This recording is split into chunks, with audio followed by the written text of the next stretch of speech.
citation. My Lady, my Lords, I appear on behalf of the appellants in this matter, along with Miss Natasha Jackson, who's my junior, and Miss Marion Cadet is also here in court. She's from the Office of Public Defenders in the Bahamas. Yes. The board should have before it an electronic bundle consisting of 176 pages, the case of Flowers, and that's 59 pages, and an additional agreed statement of facts and issues. And that deals with financial assistance for the position for the defendants in the Bahamas, and that's 6 pages, and it has attached to it an example of a Crown brief appointment letter and a letter from the Eugene Depuch Law School Clinic. My Lady, my Lords, the information and grounds can be found at 1203, but specifically the issues are set out at paragraph 25 in this appeal, and that's at 1214 to 1215, and the grounds are at paragraph 26, 1215 to 1216. All my references are to the electronic pagination. Yes.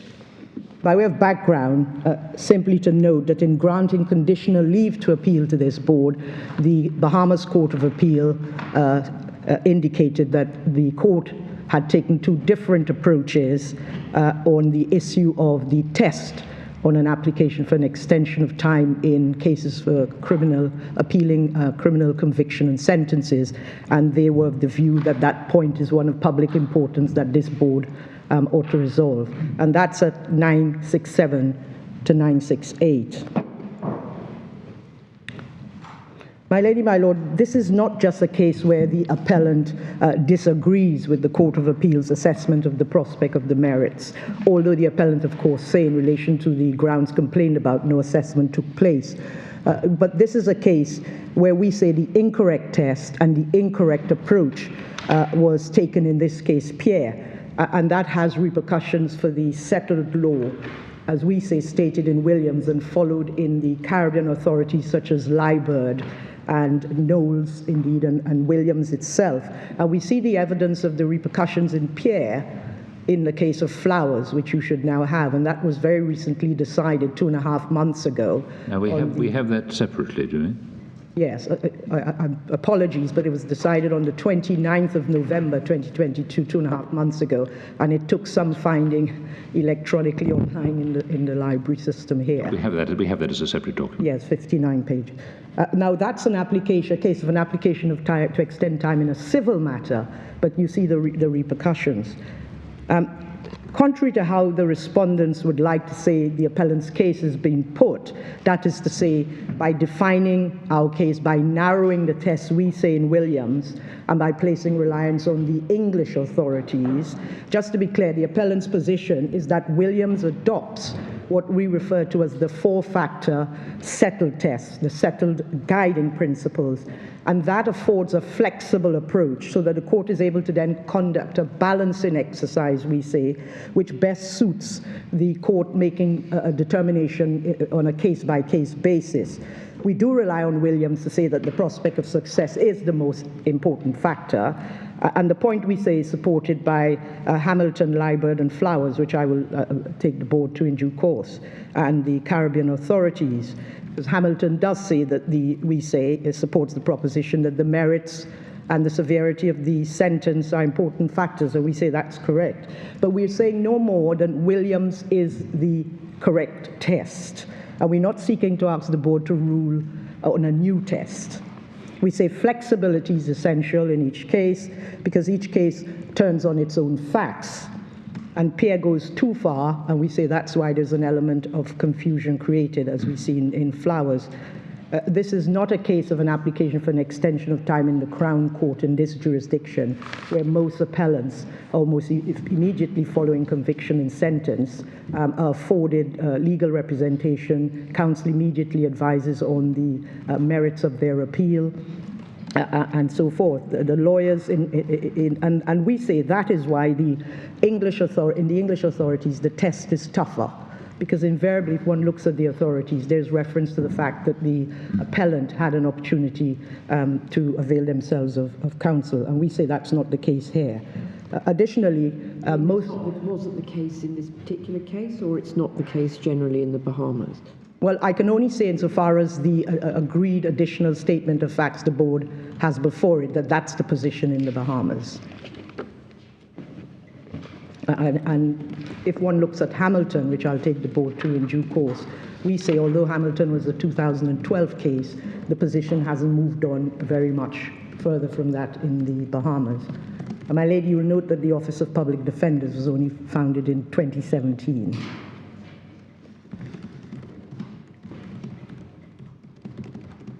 So just to finish on the opening, we say that we bring this case not just for Pierre, but for all the future appellants who will, not may, face the same sort of delay, absence of legal representation, which we say is part of the conditions that obtain, to answer my Lady Rose's point, in the Caribbean jurisdiction.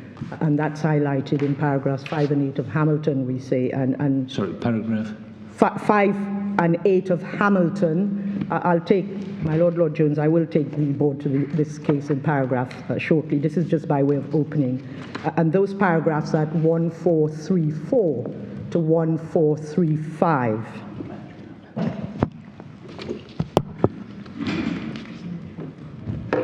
And of course, you have the additional. Bear with us just a moment. Yes.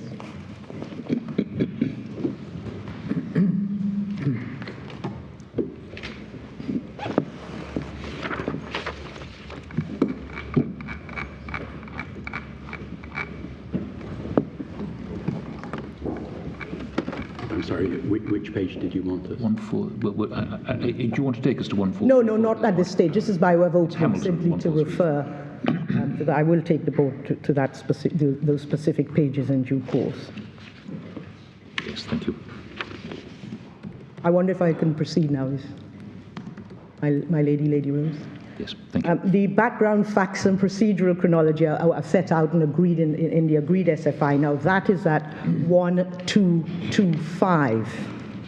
So I don't propose to repeat the facts here, save to highlight what I say is a salient fact, that when the matter first came on for hearing on the 17th of October 2019, before Justice of Appeal Crane Scott, the appellant appeared in person. They refer to it as pro se. And you can see that at 981 to 982. And Justice of Appeal Crane Scott asks, could you confirm your name effectively, and do you have a lawyer? And the third question effectively was, do you speak English? I think that speaks for itself. And then the matter was adjourned to come on for hearing on the 12th of November 2019, when an interpreter was then present, having been appointed by Justice of Appeal Crane Scott, but still no legal representation. But then the appointment of the Office of Public Defenders was then put in place at that hearing, and that's at 984. The chronology of the hearings are covered at paragraph 6.3 to 6.6 of my learned friend's case, so I don't propose to deal with that, but that's at electronic 1254 to 1255. Can I therefore take the board to our case, which is at 1234. 1234.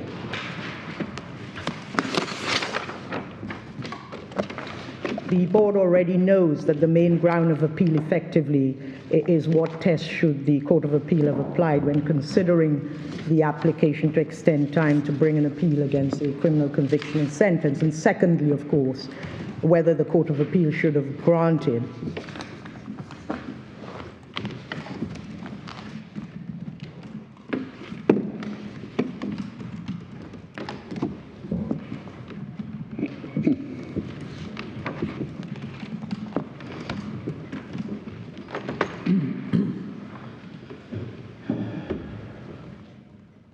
Yes, grateful. and whether the Court of Appeal should have granted an extension of time in this case. And the appellants propose to approach the answers to those questions in this way, to look first at the test in Pierre and the approach, the application of the test there. Second, the test in Williams and how it was applied. And we say those two together will cover issues 1, 2, 4, and 5. 1, 2, 4, and 5.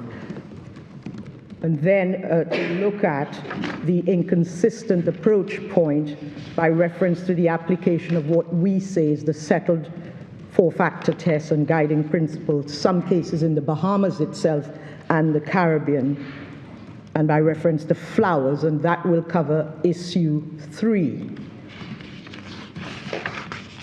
And then finally, to come on to the appellant's grounds and its complaint in relation to the court's, we say, failure to examine the underlying merit and the failure to give reasons point, and that covers issue 6. And the board will note that issue 7 is not being pursued at this stage. What the appellants say about that is it reserves its position, should the board agree with it, to advance proper evidence below if the matter is remitted. Can I just turn now briefly to the relevant legislation? The first legislation that's engaged in this matter is Section 17 of the Court of Appeal Act, and that's at 1283. 1283. And the specific relevant paragraph is, of course, subsection 2 of Section 17, which makes it clear that the application for leave may be given, may be extended at the time for the application may be extended at any time by the court. And any, we say, is quite wide.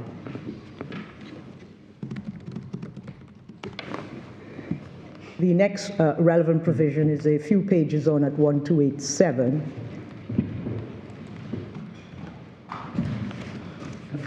And that's Rule 9 of the Court of Appeal rules.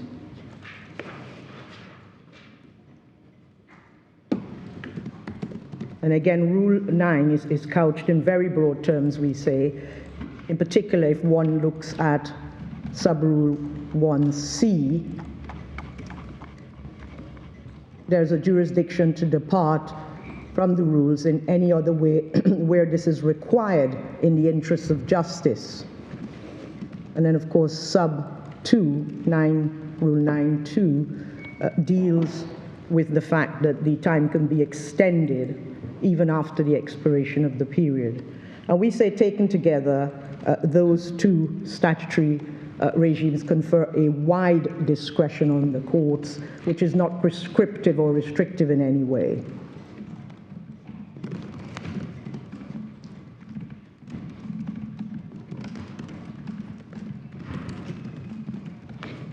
The next legislative provision I wish to take the board to is simply to note at this stage Article 15, which is at 1335, but to take the board to 1339.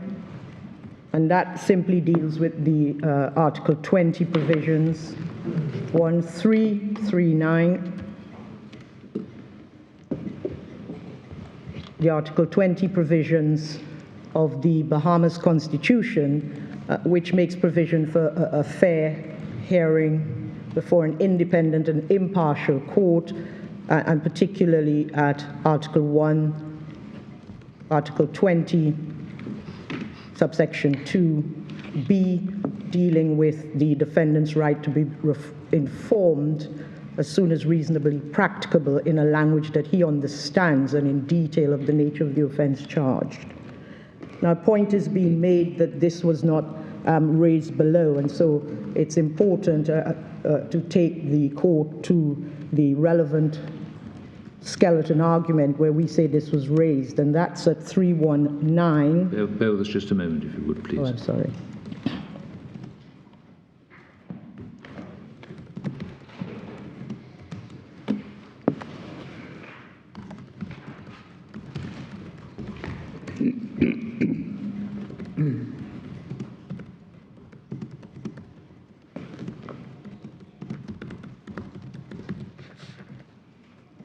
sorry, page 319, my Lord Chair. 319. 319.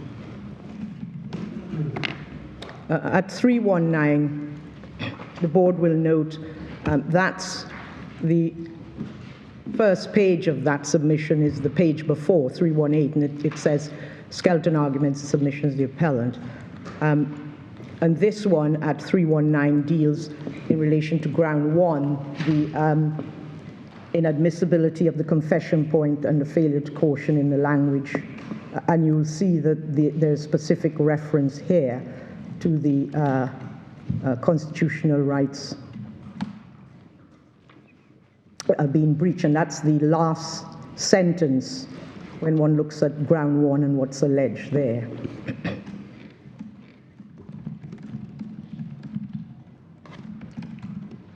Ms. Cadet makes an attempt, we say, to develop the argument before the Court of Appeal at 1051, lines 23 to 25, and we can put it no higher than that. It was an attempt which was not progressed.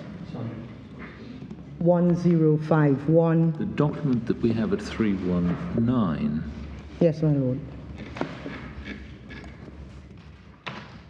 My Lord, the first was the... is prospects of success. Those are the grounds of appeal before the Court of Appeal. Yes. Yes. My Lord. They're set out by the President, in fact. They are. In his judgment, very helpful. Yes. Yes. Exactly so, my Lord. But the constitutional reference to Constitution may not have been at paragraph 5 of the judgment. It would have been in broad terms. Yes. But the skeleton, yes. Grateful. So 1051. 1051, all we say about that is at lines 23 to 25, you see Ms. Cadet attempting to develop the constitutional arguments point, but it did not progress.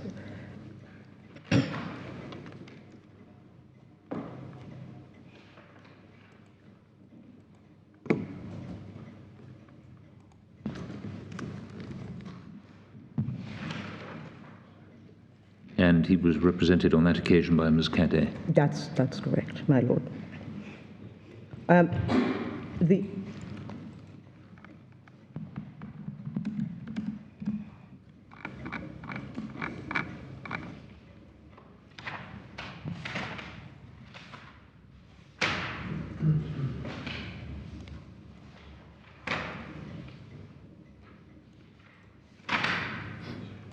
The next relevant provision, simply to note at this stage, are sections 299 of the Penal Code, and that's at 1324 to 1326. You gave us 1051. That was simply lines 23 to 25 of that page, my Lord. But what happens on the next page? We don't have the next page. 1052? No, that's not the next page. That's the 1051 is page 23 of the transcript, and 1052 is page 26. So we don't know how that submission progressed. Yes, exactly so. Well, this is what came, and that's why I've just left it there. There was then a long discussion with the bench saying, well, the evidence was that Mr. Pierre spoke to the officer in English, describing what had happened, and how then can you say that he needed to have the caution told to him in Creole when there was nothing to alert the officer to the fact that he didn't speak English, given that he was speaking English? But how did that then pan out? I think then she says at page 1054, 16 to 18, he can speak English, but he doesn't understand everything. Is that where it was left? My Lady Rose, I will come on to that on the intention point with detailed line reference and page references to what was said to us, and so that it was clear before both the trial court and the reviewing court that there was a language issue. The judge makes made a number of references Yes. to language in the course of his summing up, Exactly. but gave the impression that there wasn't really a difficulty. Yes, he then said, you heard him and you might have thought his English was very good. That's what the judge said. I'll take the board to the specific reference. Bear with me. Right, so section 299 of the Penal Code is at 1324.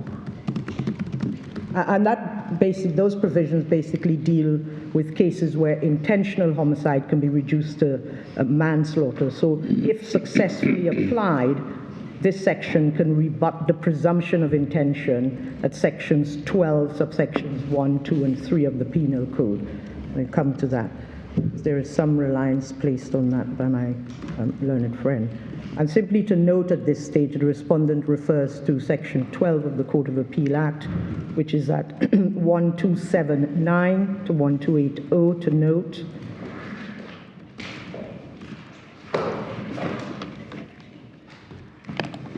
Now, in relation to the section 12 intention point, the point was being made that this was not a point taken below, but I believe my learned friend will address you in due course about that error.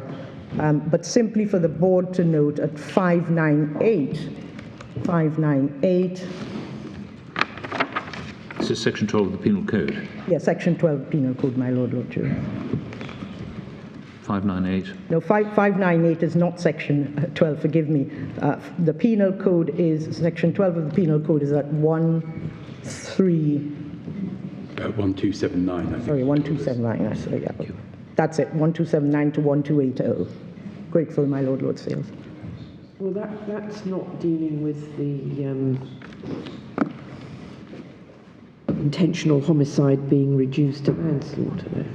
No, that's 299, my Lady Rose. 299, section 299, which is at 1324. 1324 to 1326 deals with intentional homicide.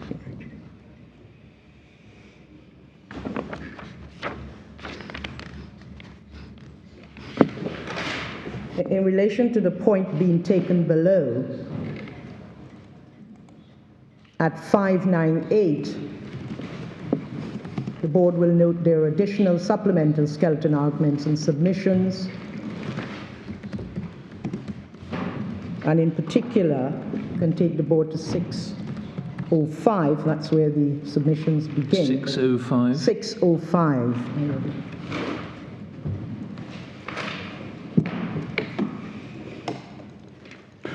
At 605, you see that the first line says ground 9 to ABC. The learned judge misdirected the jury in relation to intention when A, the learned judge appeared to equate the probable consequences or results of the action with the intent of the appellant. And this whole section goes on to deal with intention as distinct in relation to the murder as distinct from the self-defense or provocation argument.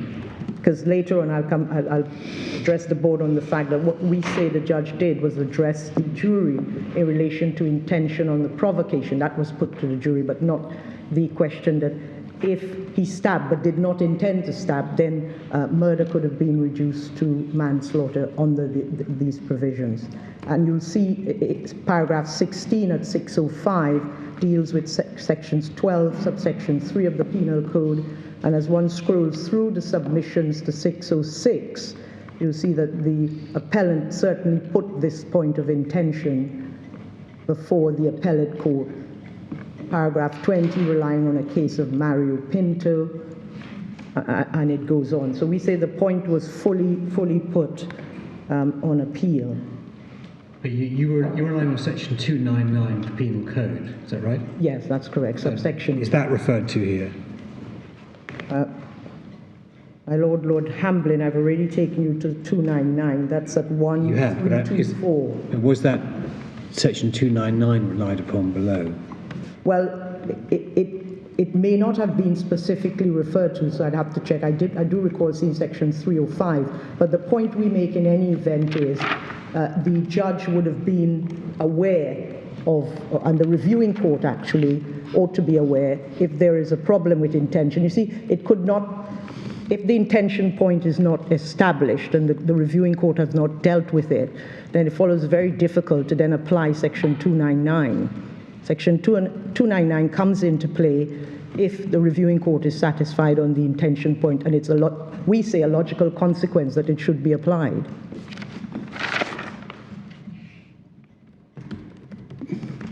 I'll specifically review that point, if I may, and come back to my Lord Hambling on that in due course. This was a case where the central issue was whether the appellant had stabbed the deceased or not. That was the central issue for the jury, wasn't it? But, my Lord... And the evidence against him was that he wasn't actually seen stabbing him, but he was seen extracting. Yes. My Lord, we say that that wasn't the issue. The issue was actually, did he intend? Because he said, I stabbed him. There were numerous confessions and evidence given by police officers and the interpreter saying he said, I stabbed him. His own evidence was, I didn't intend to kill anybody, and I was trying to get myself loose and twisting this way and that, and this happened. So He said he didn't have a knife. He said he didn't have a stab knife. him, didn't have a knife. No, my Lord, that is where we say the confusion arose, because of the language Creole issue. So he gave evidence in Creole through an interpreter, at which point he says, I didn't intend to kill anybody, all of it came out fine. The only time we have this I didn't kill anybody is at cross-examination, when he was cross-examined in English by the prosecutor. He was allowed, I should say, to be cross-examined in English by the prosecutor. And that's where the difficulty arises, because even during the trial, the prosecutor raises, my Lord Hamblin, I'll take the board to these specific references in due course. The prosecutor raises the issue to the judge. I think there's a language problem. The defendant doesn't appear to be understanding the interpreter, and the interpreter says to the judge, well, I use the words, I don't know what it was, qualitative or some sort of big word, and he said he didn't understand it. But I'll take my Lord Hamblin to the specific part when I get to... Do you criticise the judge's summary of the evidence? On the intention point and on the language point. Okay. Yes, my Lord. What we say, and I'll come on to this, is that the whole trial, and indeed the appeal, were clouded by language issues, and it all got cloudy, literally lost in translation. The intention point, which was the critical point, it got lost in translation, simply because you're dealing with a Haitian Creole defendant, and the reason at the opening I referred to Justice of Appeal Crane Scott having asked the defendant 3 questions, then the next question is, do you speak English? It follows the reason. How do you bring this into 299? Does it come into 2992? 299, my Lord. How does this fit into 299? I'm sorry, my Lord. You told us that... I didn't take the board to 2... You mean section 299? Of, yes. Sorry, yes. Yes. That's at 1324. It is. Yes. And I'm asking... So what we say about... That your point fits into 299. Yeah, so at 299, the point is, yes, my Lord, most grateful, my Lord Jones. The point that we make is, at 299, one sees that a person who intentionally causes the death of another by unlawful harm should be deemed to be guilty only by manslaughter and not murder, if any of the following obtain. And we say, subsection 2, that he was justified in causing harm to the other person, and that in causing harm in excess, he was justified in causing it because he acted in terror of grievous harm to himself and deprived him of time being of the power of self-control, because his evidence was, I was twisting this way and that and trying to get loose. The aggressor came into his house, he was lying on his bed. This all took place at his home, with the aggressor coming to his home. But my Lord, if I may, I'll develop that point Right. later. Grateful.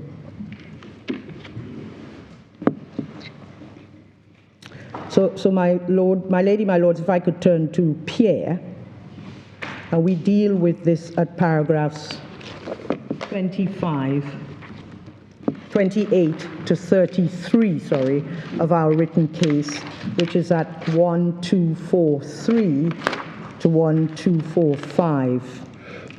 If I can take the board, first of all, to the judgment on the appeal at 824. So I'm just looking. So issues 4 to 5, the Court of Appeal was incorrect in its approach to exercising the discretion. That's Yes. what we're on, is it? Yes, between this and Pierre, which I will cover next, I said I'll cover issue 1, 2, 4, and 5. Yes, Yes, okay. my Lord Richard. The reference to note of our written case is 1243 to 1245, paragraphs 28 to 33. But where I would like to take the board now is to page 824, which is the actual paragraphs of the Court of Appeal's judgment. This is the Court of Appeal judgment. Yes.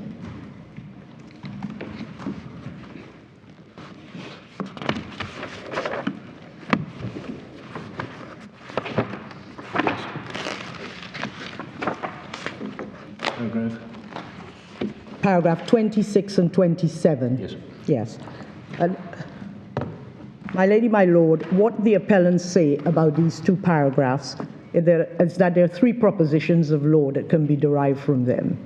The first is that a request for an extension of time made with a delay in excess of 6 years cannot be granted unless the appeal involves a question of jurisdiction, a question of high constitutional importance, or exceptional circumstances such as a change in the law.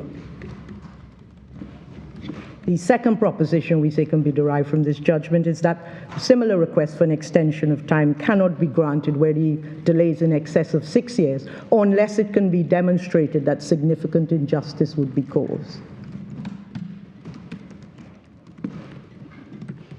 And thirdly, any delay must be shorter than 6 years and good and sufficient reasons must be given for it.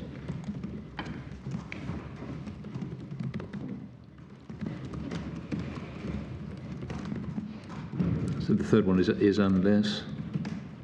The third one is any delay that's shorter than 6 years any delay must be shorter than 6 years and good and sufficient reasons must be given for the delay.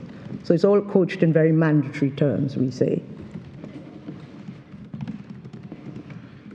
And the point we make about these three propositions is that apart from the fact that they are internally contradictory, they are not a correct reflection of the law. And we've dealt with those reasons at paragraph 9 to 13 of our written case, which I'll develop now. Paragraph 9 to 13 of our written case is at 1237 to 1239. And the first point we make here is that there's no restriction as to the length of the delay on the court's exercising its discretion on the sections 17 subsection 2 of the Court of Appeal Act to allow an extension of time, so that the court can allow an extension of time even where there's been inordinate and unexplained delay. The court can allow an extension of time exercising this wide statutory discretion even where there's inordinate and unexplained delay. And we find support for that point in the case of Thorsby. And Thorsby is at 1582, if I can take the board to Thorsby, please. Page. 1582, my Lord James.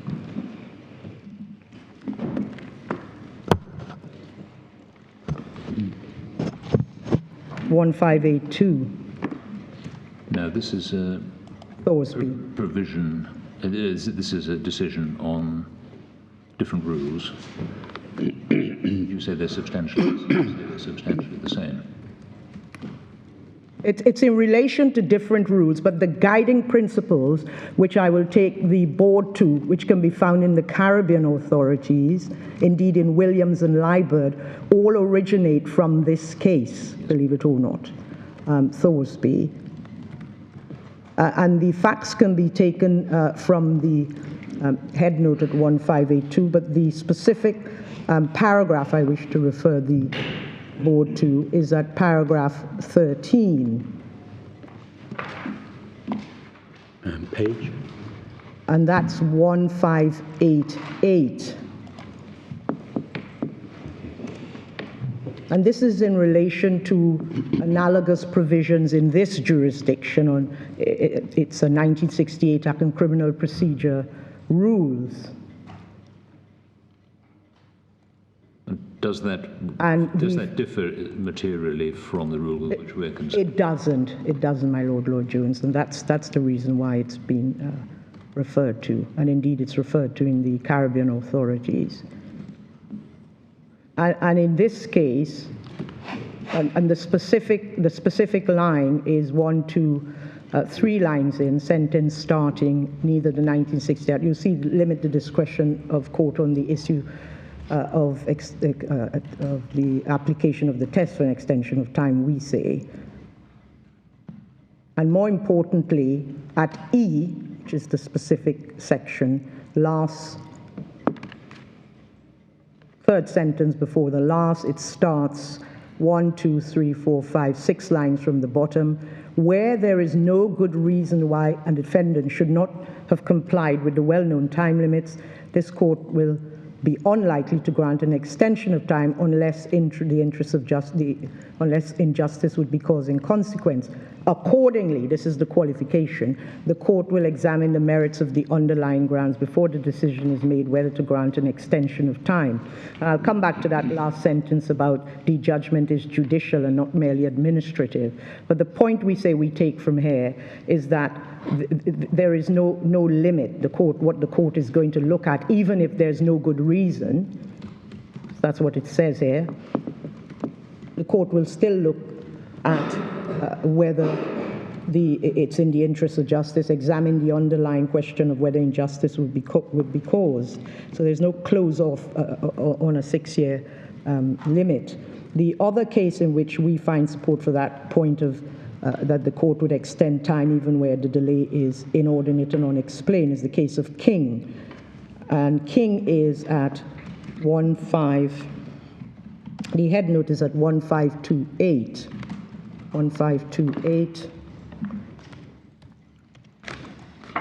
And the delay in this case, the facts can be taken from the head note here, application for extension of time. The court was concerned about the safety of the conviction, but the point is the delay sought here related to 12 years, 6 months, and 11 days. At 1539, which is the relevant part I wish to take the board to. Sorry, 1539. 1539, my Lord Jones. At G, the very bottom of that page, 1539G, the court turns to the applicant's application, that is for the extension of time, says so, and then it makes it plain that the extension sought is an inordinate length. And then it says the reasons for the lapse of this time is not fully explained. The court then looked at the merits of the underlying grounds before deciding to grant the extension, but we rely on this particular section to support the point that inordinate and unexplained delay is no bar to the court's exercising its discretion on the application. The second point we make in relation to those propositions at paragraph 26, 27 of the Court of Appeals judgment is that there's no restriction on granting an extension of time unless it can be demonstrated that significant injustice might occur. We say significant injustice is an example. Ordinarily, it would be the case that if there is significant injustice, the court would grant an extension of time, but it's not a threshold test, and that's the point. Even in cases of inordinate and inexcusable delay. Yes, because the test, the underlying test is, which is when we'll come on to say that we say the prospect of success is the more persuasive and decisive factor. The underlying factor that the court will examine is whether it's in the interest of justice. And to do that, we say the court needs to examine critically the merits of the underlying grounds. There's no other way to arrive at the answer to the question whether there's significant injustice unless the court examines But the merits. you say that the Liebherr decision is correct? Yes, exactly so, and I'm about to take the board to Liebherr. So if in paragraph 16, the Court of Appeal's decision, where they refer to Liebherr, where it was said, even though there's inordinate, inexcusable delay, the court may still grant an extension of time, quote, where, for example, significant injustice would result if the proposed appeal were not heard. Is there anything wrong with that? There's nothing wrong with that, but it's not put that way in paragraph 26 and 27. Well, except it they said cited, cited that in the same judgment. No, well, he cited the judgment, but my Lord Hamilton, the point we make is they didn't apply the judgment, the principles. So the principles are correctly cited, but not applied. All right. So what is the difference then between a hearing of an application for an extension of time in this circumstance and an actual hearing of the appeal against the... Well, in terms of the test and the application, forgive me, Yeah. You finish. Didn't mean to talk across you. In terms of the application of the test, we say at the stage of the application for an extension of time, the test on the prospects of success is merely for the court to establish whether there's sufficient merit in any complaint being made by the appellant at that stage. But when one, as it were, be able to be granted the extension of time to surpass that hurdle. However, when one gets to the substantive hearing, it's a question of whether the court is then satisfied having reviewed all the evidence and the totality of the evidence, because one doesn't hear the totality of the evidence and conduct the full reviewing exercise, in my submission, on the application for an extension of time. The search is to satisfy the four factors. In your formulation, you say at the extension stage, you ask whether there's sufficient merit in the application. What standard does one apply to determine whether there is sufficient merit in the application? Are you just saying it's an arguable case of injustice, which would be the same as if an appeal had been brought within time? My Lord, exactly so. It's an arguable case. We say good, just good, yes, good, arguable. But there is a difference between a good prospect of success and an arguable case, isn't there? Well, my Lord Richards, in my submission, a good case for the purposes of extension of time and arguable is the same point.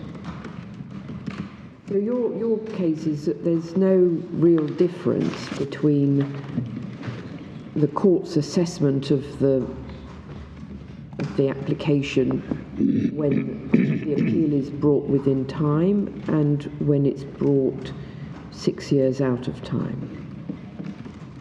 Well, the difference will be one has to satisfy the court, again, examining the totality of the evidence, the underlying merits, as to why this case has to be heard 6 years later. And that's where the other two factors come in: delay, reasons for the delay, and then an examination of the underlying merits. Right, but presuming there's no reasons for delay, no reasons are given as to why there was a delay, you say the test on the application for permission is there a good case, is there an arguable case, which you say means the same thing, rather than the court needing to be satisfied in any way that any ultimate appeal will be successful, in fact. So I'm, again, not quite clear what it is, or whether you accept that there should be a difference between Mr. Pierre's application made now and what would have happened if Mr. Pierre had made the application within 21 days of conviction. My Lady Rose, one of the what the appellants say is the point of why the case law. First of all, the underpinning of statute. That's the prime reason why we say the jurisdiction is wide. It allows the court the discretion at any time. Having started out from that premise, the statute does not restrict and apply a test. The test has been developed over time through case law. One of the reasons the appellants say that the test must remain the four-factor settled test and flexibility has to be retained is so that the court can decide each case on a case-by-case basis, because each case turns on its own facts.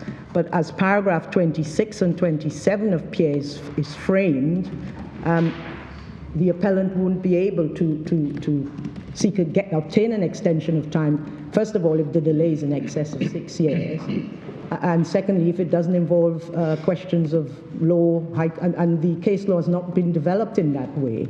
It is flexible. But if you apply the four factors flexibly, that may mean that they are worthy of different weight in different cases. So if you're 1 day out of time, is it really necessary to have regard to the strength of the case? Whereas if you're 6 years out of time, clearly it would be. But in my submission, the same test should be applied, irrespective of the length of the delay. The court looks at the merits of the underlying, applies each of the factors, then looks at the merits of the underlying, because it's all part of the critical assessment referred to Thorsby. And not to forget, my lady, my lords, what we say is the overarching principle is the interest of justice. But surely the weight that you give to the different factors will vary depending on the facts of each individual case. Exactly so, my Lord Jones. And that's why we say the test in Pierre in Williams ought to remain, because it allows the court to be able to do that on a case-by-case basis. But the interests of justice include not only interests to Mr. Pierre, but to the other people involved, and I think this was discussed in Libard about the victim's family, who are entitled to think that this matter has been resolved now. But do you accept that those kinds of factors are relevant to the assessment of the interests of justice, and that they may well be different when an appeal is sought or permission is sought 6 years later rather than 21 or 22 days later? My Lady Rose, the point we're making is exactly that if the four-factor test is applied, my lady will note that one of the factors, the last one, is prejudice to the other side.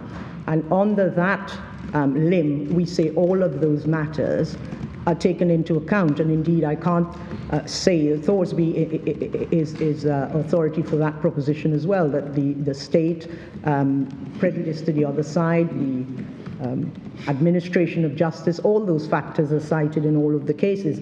But we say if the settled core factor test is applied, all of those things, the court has an opportunity to look at all of that when deciding whether or not to grant the extension of time. If however, a test of high constitutional importance, question of jurisdiction, exceptional change of law, that's a closed category of circumstances, I say, that the Court of Appeal is suggesting must obtain before an extension of time should be granted. And that doesn't align with the settled case law. So you say it's a restriction of, restriction of the discretion. Exactly so. I was going to come on to as that. you say, if they're applying substantial injustice test, then that isn't a closed category test. You say there's an inconsistency in their approach. And if your point 2 is right, they're applying a substantial injustice test, that's not a closed category approach, is it? Well, then we have arguments will develop about what is, well, we have case law, I'm sure, what is significant injustice. Various factors can feed into, I say, the court establishing that significant injustice can obtain. But in of itself, it doesn't speak to anything. But when one applies the 4 core factor test, it is a much it's wide, and it fits in with the wide statutory discretion that the regime affords, where one looks at the length of the delay, reason for the delay, prospect of success, where you then look at the merits of the underlying. Then you get to the prejudice, and that allows you to take into account the administration of justice, all the other factors, whether it's too late, witnesses are lost, or whatever the factors are, and the court therefore can make a whole balanced case-by-case assessment. And it's not narrow. Right, but there may be factors other than the 4 factors in some cases. And the court can, as the test exists and the application of the test, we say that allows the court to do that. Exactly so. But the tests are set out at 26 and 27 doesn't. That's what our case is. But can I just take you back to the way it was put in Williams, because, which, as I understand it, you support in paragraph 15, where the court said that notwithstanding the length of the delay and the absence of good or sufficient reason, so that this is a case where there's a long delay and there are no good or sufficient reasons for it. But what is then said is that the court will nonetheless extend time if the prospects of success of the intended appeal are good. Now, I just want you to focus on those words and ask you whether you support that formulation, good prospects of success. And if so, what do you say good prospects of success mean? My Lord Richards, first of all, I support the formulation, good prospects. And second, I believe we canvassed this not too long ago before the board. I say good it means arguable. I see.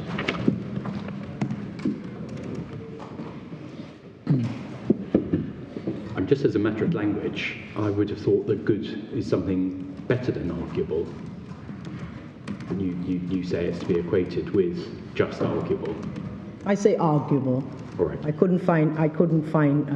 Could I just ask you, I mean, it's a question along the same lines about the King case that you took us to at page 1540, because King was a case where there was, as you pointed out, very long delay, and the court was critical of that, but nonetheless they did extend time. But the basis on which they did that was that they had regard to what could happen if there was an application to the Criminal Cases Review Commission. 2 questions from that. First, am I right in thinking that in our jurisdiction we don't have a Criminal Cases Review Commission, so that approach it wouldn't directly apply? But secondly, it's almost as though the court in King is looking to see what test the Criminal Cases Review Commission would itself apply, and is then saying, well, in a sense, let's cut to the chase, and if on that application of that test the appellant would end up before us, then it's sensible that we proceed now. But I'm not sure that the Criminal Cases Review Commission would apply just a test of arguability. Wouldn't they apply a test, perhaps in line with Williams, of good prospects of success on an appeal? My Lord Sales, first of all, yes, there's no criminal conviction. And in my submission, what the appellants say on this point is the Criminal Cases Review Commission would more likely invoke a good, as in Williams, test, good.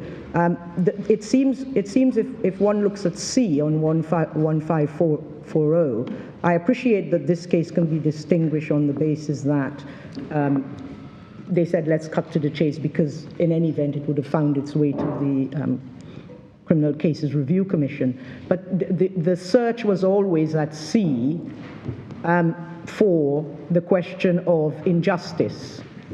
And we see at D, 1, 2, 3, 4, 5 lines up, it's preferably to consider the substantial question whether an injustice might have been done.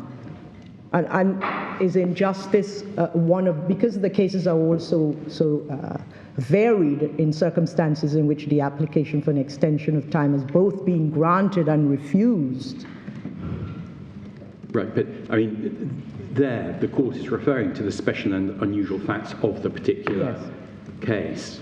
I mean, it might be said that that's not a formula, or just looking to see whether there's an arguable prospect of success if an appeal is entertained, but something more demanding than that.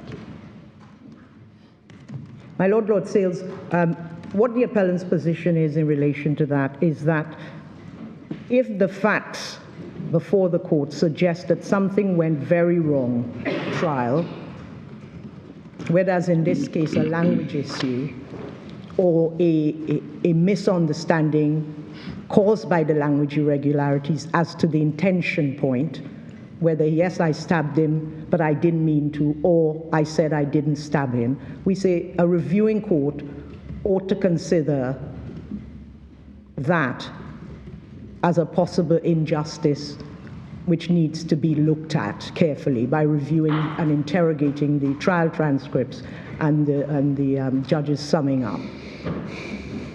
The test of what would amount to substantial injustice or the interest in justice has not been crystallized in any of the cases as far as I've been able to ascertain. They have to be regarded by reference to the facts of the case.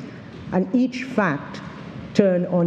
case turns on its own specific facts, and that's why we say cases such as King support the appellant's point that the test must remain flexible. King is an entirely different case, but the court has the flexibility granted to it by the wide discretion of statute to apply those factors and come to that decision. And then you look at another case, Thorsby or OVR, which I'll take the board to, which was a Modern Slavery Act case, involved change of law, but the extension of time was not granted because of change of law.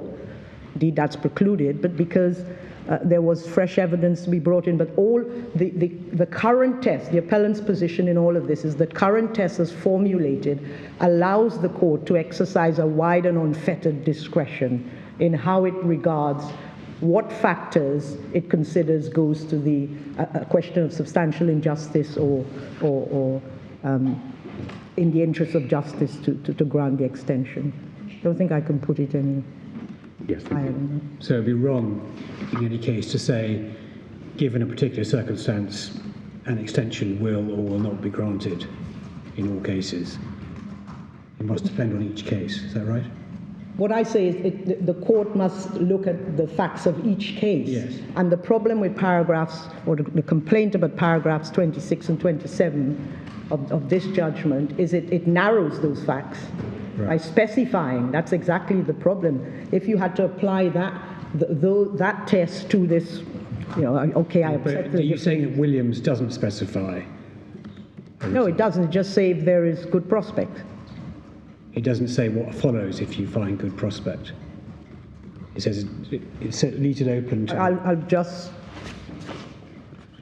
1, 3, 5, 6, is it?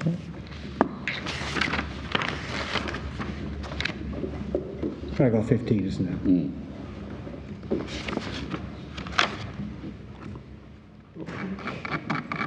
Considering the judgment 818. Yes. I'm sorry, I missed the page number for paragraph. We're at 1361. It's quoted by the Court of Appeal in this case at page 818, paragraph 7. Do you disagree with what the Court of Appeal said at paragraph 10? Because if it's a flexible test, it can't be right that a particular result will always follow.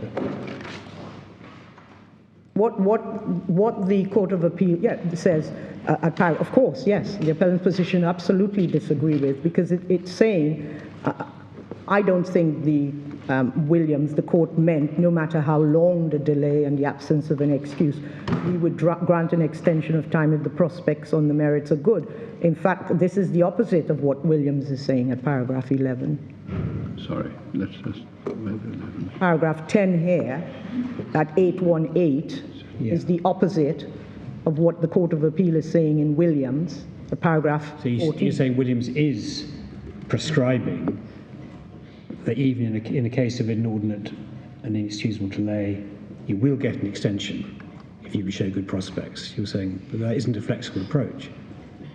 Well, what I say Williams is saying, if I can just 1356. What I'm saying Williams is saying, because it seems to me we need to go back to the first position in Williams, and that's at paragraph 11. That's the first position. Page again, please. 1361, my Lord Lordship. At 1361, paragraph 11, this is the first position we rely on in Williams, that the settled test is the four-factor test. Right. That's what we're saying. So the four-factor test, one of those factors is the prospect of success. Exactly, sir. So you say all that's needed is there is an arguable or a good prospect of success. That doesn't mean that permission should be granted. That is just one of the four factors, which then needs to be weighed against the length of the delay, the reasons for the delay, and the prejudice, if any, to the other side. So I didn't understand you as saying that provided you can show there's a good arguable case, you have to grant PTA. It's just that that one factor is then in place to be weighed against the other factors. Is that a fair summary? I'm most grateful to my Lady Rose. That's exactly what I'm saying. But if we go on to 15, which we've referred to already, if the prospects of success need only be arguable, then that gives no weight to the other factors at all. My Lord Richard. Because, I mean, what the court there said was that it doesn't matter how long the delay has been, nor does it matter that there aren't any good or sufficient reasons for the delay. The court will hear the appeal if the prospects of success are good. But if good there means arguable, it means that the court has wholly disregarded the length of the delay and the lack of reasons for it. Well, there's a qualifier, isn't there, my Lord Richards? It says provided there's no prejudice to the other side. Well, never mind about that. Just assume there isn't. Assume there isn't any prejudice. What about the rest of it? It really makes no sense, does it, for good there to mean just arguable?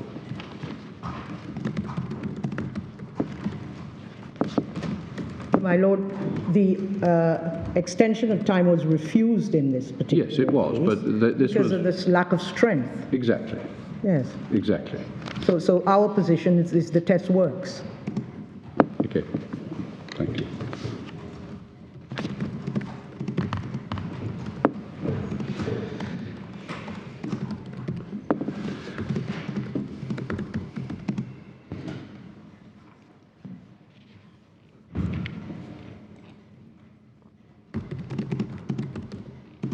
Oh, I'm just being assisted by my junior, Miss Jackson. I wondered if I could probably set the record straight, as it were. So good is the test in Williams, and it relates to the interests of justice. And arguable is simply the test on appeal. Yes. I'm sorry, and good is the test in Yes, Williams? good is the test in Williams, and relates to the interests of justice, and arguable is simply the test on appeal when you have the substantive appeal. But that's why I asked you before. Yes. You seem to be equating arguable, the ordinary test on appeal, with good in Williams, and certainly I was questioning whether that's right to equate the two. Yeah, I'm grateful. Forgive me, my Lord Sales.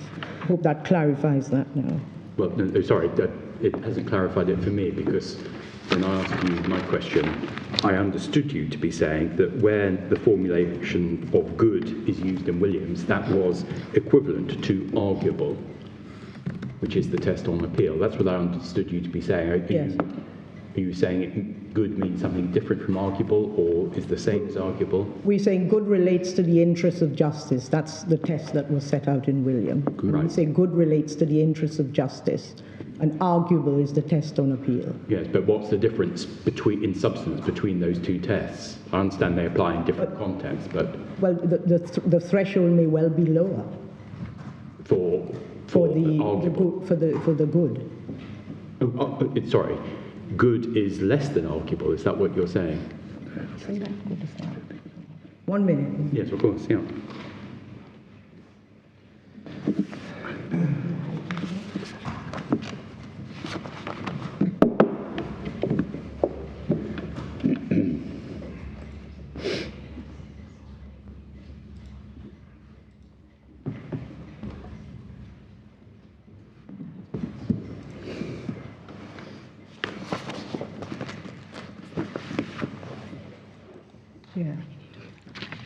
I'm grateful for that, Greg. My Lord Sales, good, we say, is the test that's in Williams, and it has to go to a heightened merit. But good can be fact-specific, and it's context-dependent. So when you say heightened merit, are you saying that's something pitched higher than just arguable? Is that what you're saying? Yes, my Lord Sales. Right. Right, thank you. I can see the logic of the Williams thing. They say there are 4 factors, one of which is the prospect of success, and generally that is arguable success. But then in 15 they say, but if the prospects of success are good, then rather than just arguable, then that might be enough to override the problem of the length of delay and the absence of reasons for the delay. So that does seem to suggest to me that they are using good, as my Lord Sayles suggests, as meaning something which enables that factor to overcome the factors that are pointing in the opposite direction towards not granting permission because of the length of delay and the reasons for the delay. That would be a logical schema to apply.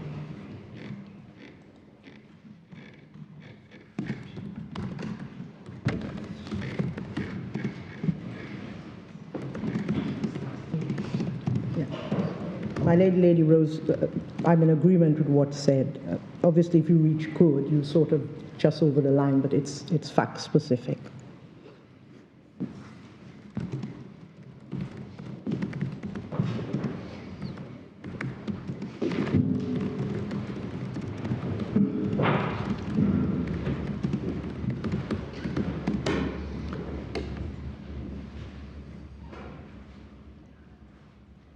Yes. Yes, in terms of reviewing the authorities that the Court of Appeal looked at, Court of Appeal considered a selection of authorities which we say did not yield the principles stated from that. And the first was lesser, a very short judgment, and that's a 1939 case. And that's at 1544.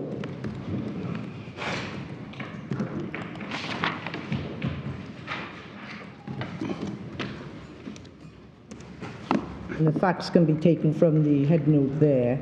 And what we say is that lesser is certainly from lesser. It would be incorrect to say that an application for an extension of time must be made 6 years, before 6 years has expired, or that it must involve a question of jurisdiction or high constitutional importance or exceptional circumstances. But what can be derived from lesser, we see at 1546, 1, 2, 3, 4, 5, 6, 7 lines in from the first paragraph, is that the court would always be willing to listen to an application if the ground is, for example, the applicant didn't understand the points, couldn't read or write, or some such thing. And we say that all points to the interest of justice rather than fixed threshold tests. But it appears from the emphasis given by the Court of Appeal to the passage they quote that they were relying on lesser for the proposition that once you're out of time, you lose your right to appeal. And that's correct, isn't it? That is correct. Yeah, that's correct. Similarly, the court reviewed the case of Liebert, and that's 1489. 1489. Yeah. Actually starts at 1488.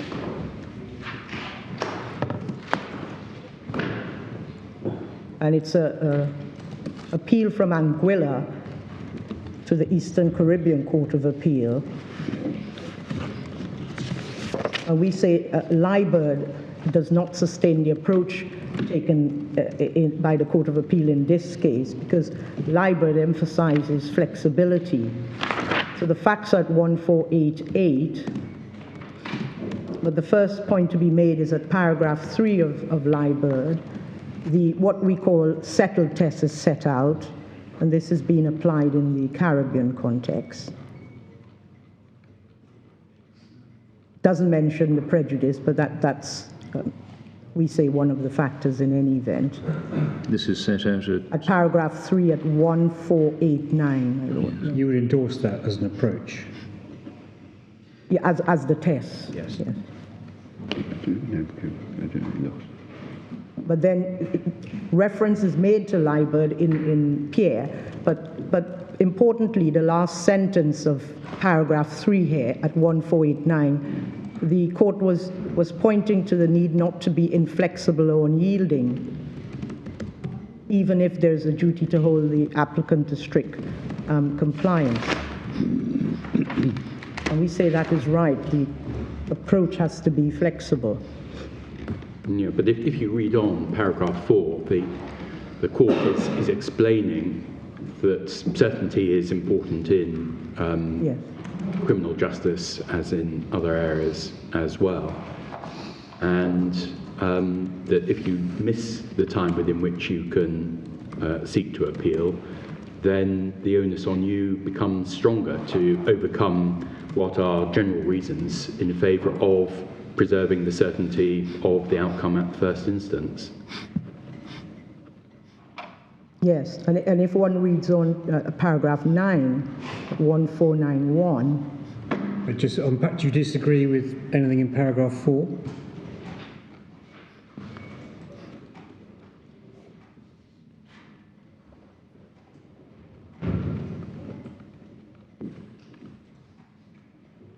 yeah, unless he has satisfactory grounds to persuade the court, which we say is all an examination of the merits of the underlying grounds. And our complaint in this case is, of course, we say that that examination did not happen. To the extent it happened, it was inadequate.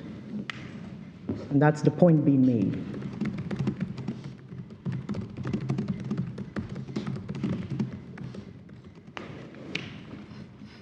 These are all, my Lord Hambling, goes under the, we say, interests of justice factor, and that's why the test needs to remain broad and wide in accordance with the statutory discretion, so that the court can take all of these factors into account.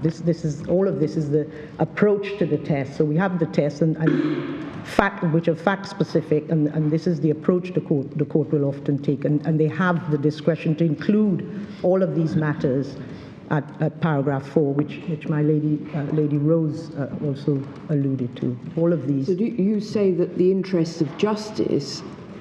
Do you say that the interests of justice is, in fact, the same as the 4 factors, or do you say it's a different test from the 4 factors? We say the 4 factors feed into the interests of justice.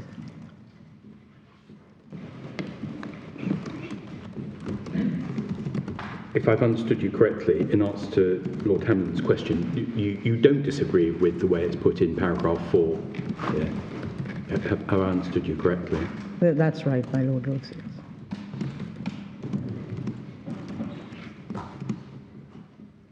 But I think you said you wanted to show us paragraph 9? Yes, paragraph 9.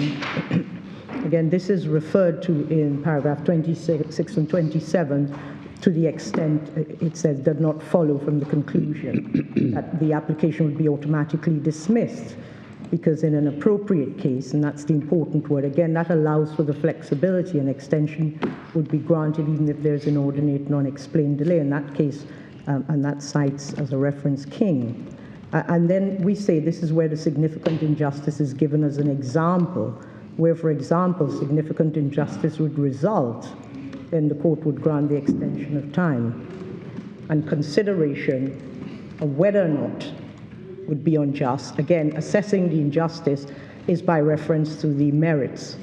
Well, it says begins by having regard to the merits. I don't think it's foreclosing the other factors also being No, not at all. account.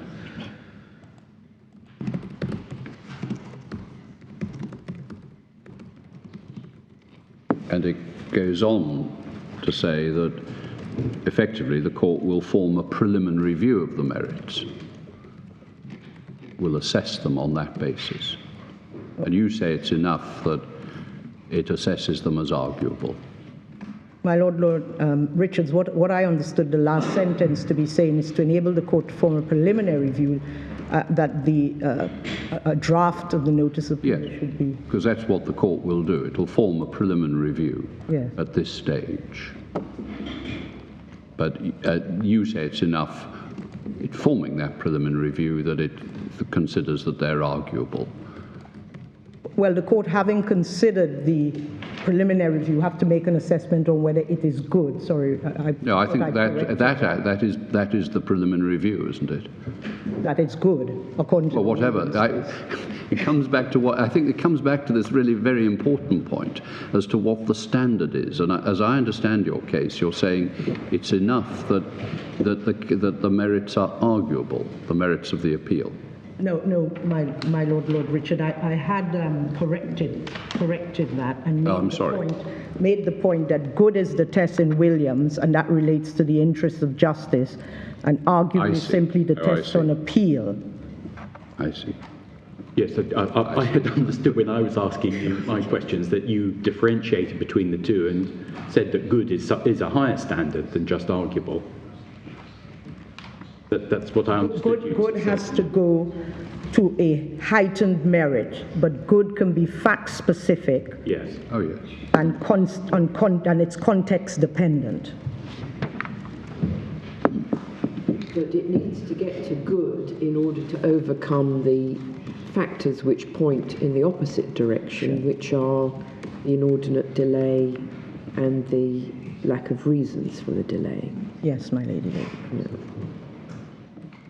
But clearly, it must be right that if the court, on a preliminary look, sees there's actually no merit at all in any of the grounds, then there's no question of appeal, permission being granted. So that would be a knockout blow. The question is where one goes on from there if that's not the conclusion of the... If the court concludes there is no merit, having conducted the judicial exercise and concluded there is no merit, that's quite clearly right, the extension of time won't be granted, irrespective. And that's why we say that the merits or prospect of success is the most decisive factor. Yes, I mean, I think it's consistent with what my lady just put to you, paragraph 9 on page... 1491? Yes, 1491, about normally begin having regard to the merits. I mean, if there are no merits, you don't need to progress further.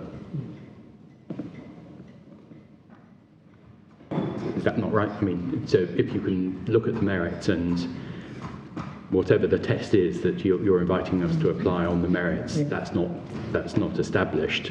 Yes. One doesn't get into what may be a more difficult question about weighing up interests of finality for victims and others as against the possibility that an appeal might be allowed if it was allowed to proceed.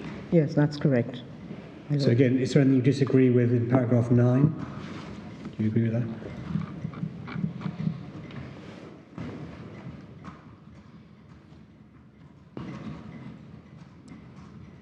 No, not at all, my lord.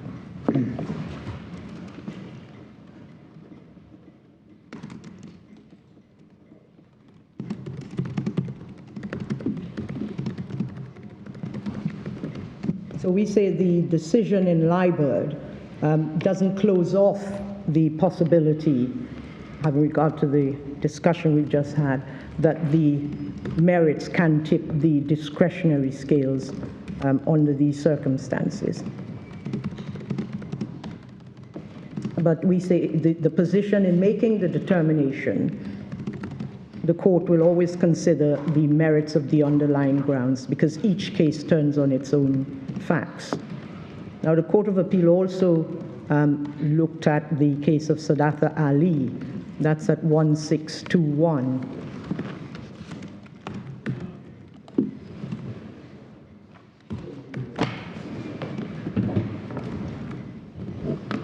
and the facts can be taken from 1621. Involved an appeal against a sentence in relation to flogging. But even in this case, where we accept that there was an interrogation of the sufficiency, the focus was on the sufficiency of the reasons given, the court accepted that an extension would be granted if there was a risk of miscarriage of justice, and that's at 1625, the first paragraph. And that form of miscarriage of justice would have been in relation to the flogging. So the point we make here... There's an internal numbering 403. Yes, 403, that's right. First complete paragraph. Is that right? Yes, the fact that this man is 55 years of age does not necessarily say to us that a miscarriage of justice would occur if he should be flogged. It was simply, the point we make is simply that the court would look at, again, it goes back to what we've been discussing in terms of looking at the underlying, the merits of the underlying grounds.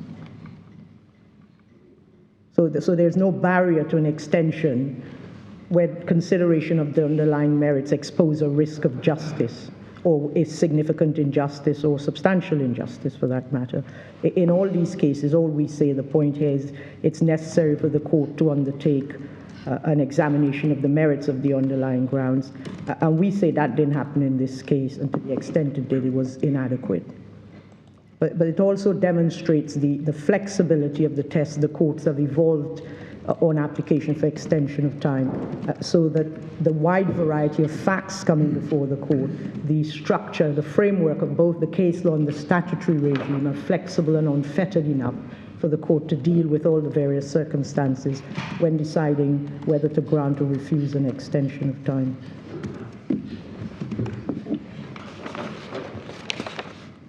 So we say even if our construction of Williams is not correct, we say the Court of Appeal was still wrong in its approach, because first it established delay as the most persuasive factor.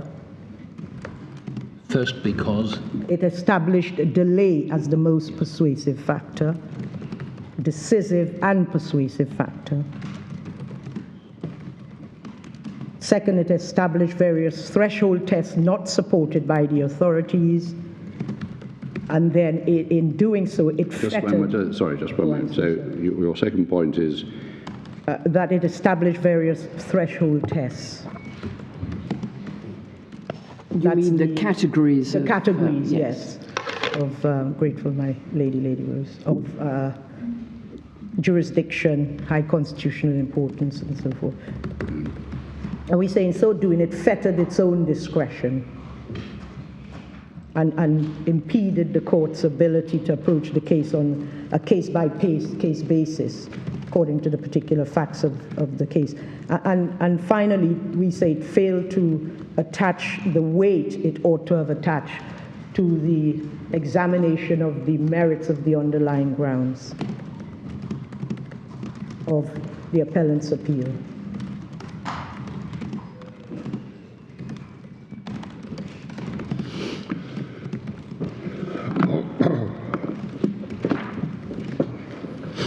So we say even if it was applying its own unless significant injustice test, it could not properly have progressed to consider the appellant's grounds for an application for an extension of time, because there was no examination of the merits of the underlying grounds, and to the extent that that took place, we say that was inadequate. And the assessment, that underlying assessment, we say was central to the discretionary exercise.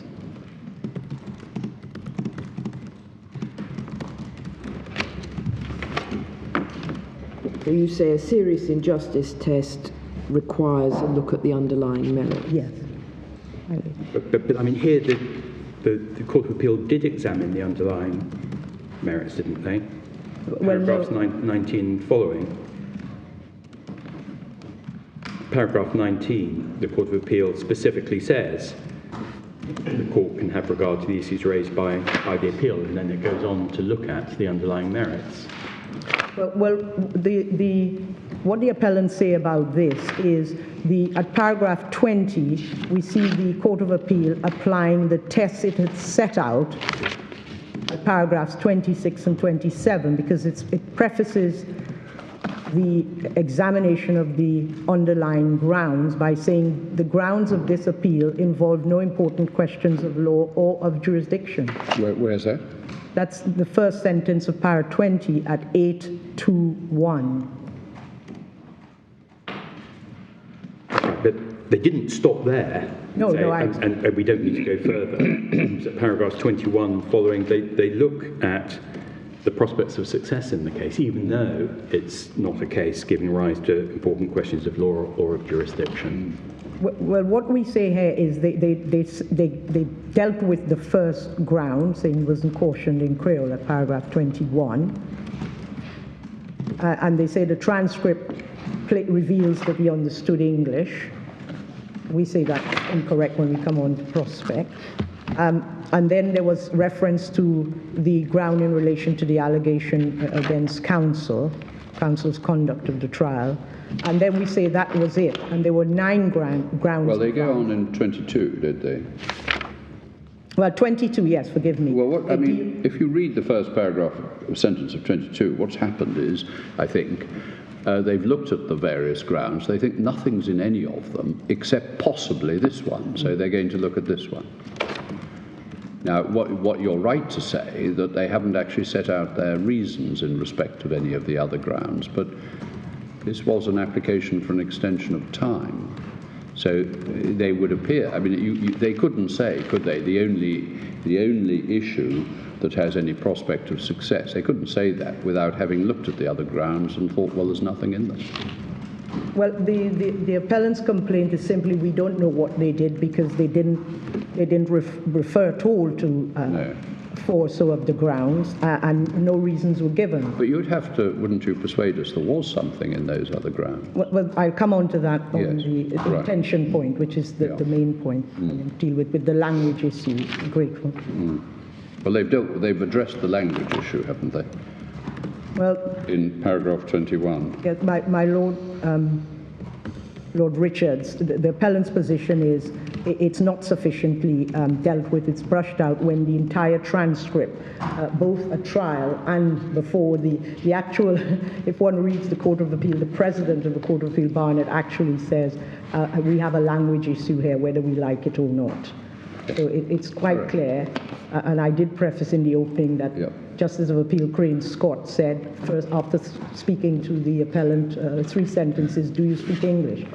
Can I just say, I mean, I don't know, I mean, obviously you're going to take us to the detail of the merits in this case, to some extent, but I don't know whether there's anything more you were going to say about the general principles, the general approach to the issue, because I did want to ask you what you say about the Privy Council's decision in Hamilton. Yes, well, I was going to get on to that with the inconsistent approach, which is issue 3. I think, as far as Williams is concerned, through questioning, the board has taken me through what I was going to say about Williams. So I simply will leave Williams, which in any event is dealt with at paragraphs 14 to 22 of our written case, 14 to 22, and that's 1239 to 1241.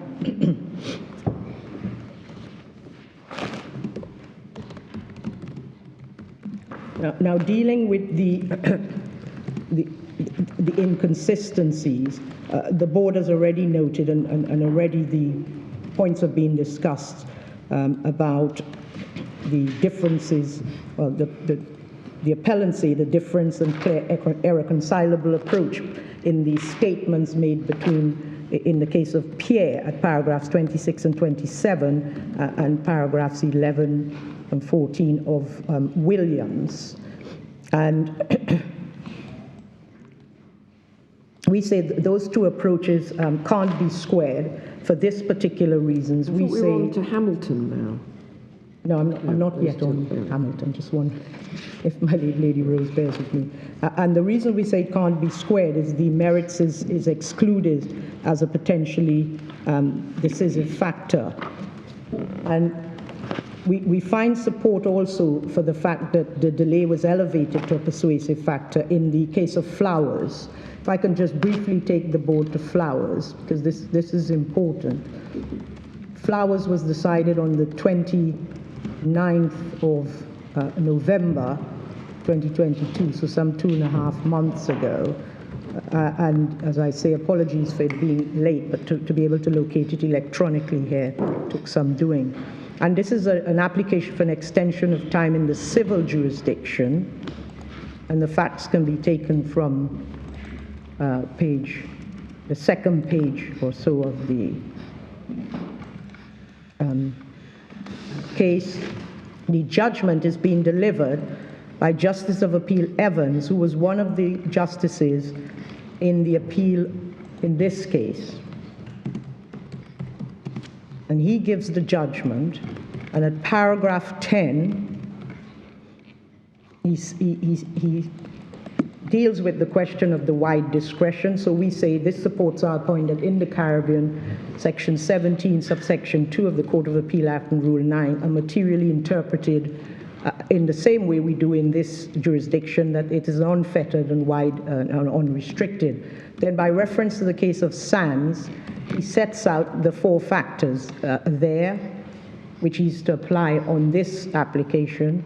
And then he says at paragraph 11, which is page 8 of the document, there are 2 judgments from this court which appear to differ as to which of the 4 considerations is most persuasive.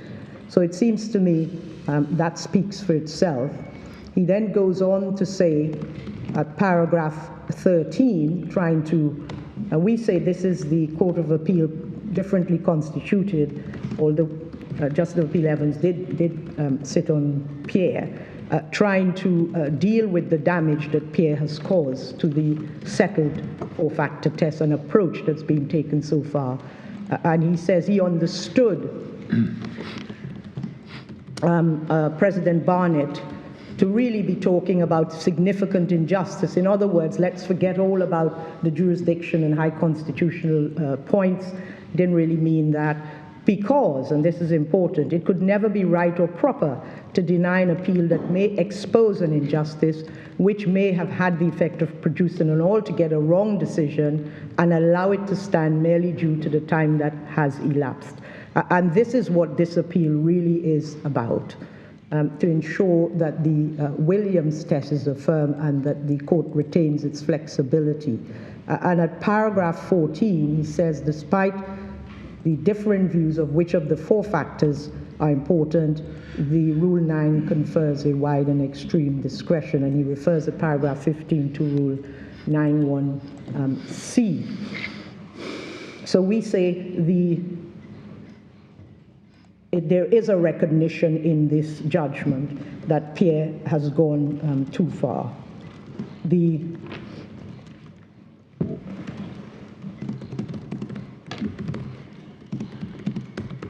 So on the basis of what's said here, it's quite clear that it would be wrong to refuse an extension of time where the merits expose injustice simply because of the length of the delay. And to the extent that one of the factors carry more weight, we say the prospects of success, merits of the underlying grounds, which feed into the interests of justice, ought to carry more weight.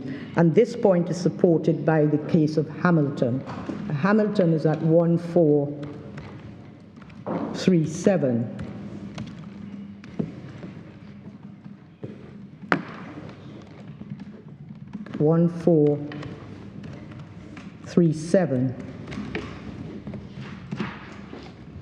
The first page of Hamilton starts at, I think, 1430. This is a decision by this board, no doubt well known, in which it deals with an appeal from Jamaica, the jurisdiction of Jamaica, for an application for extension of time. Now, although this was an application, extension of time to appeal to this board against conviction and sentence, we say the principles are analogous and the situations in here resonate with the circumstances in this appeal.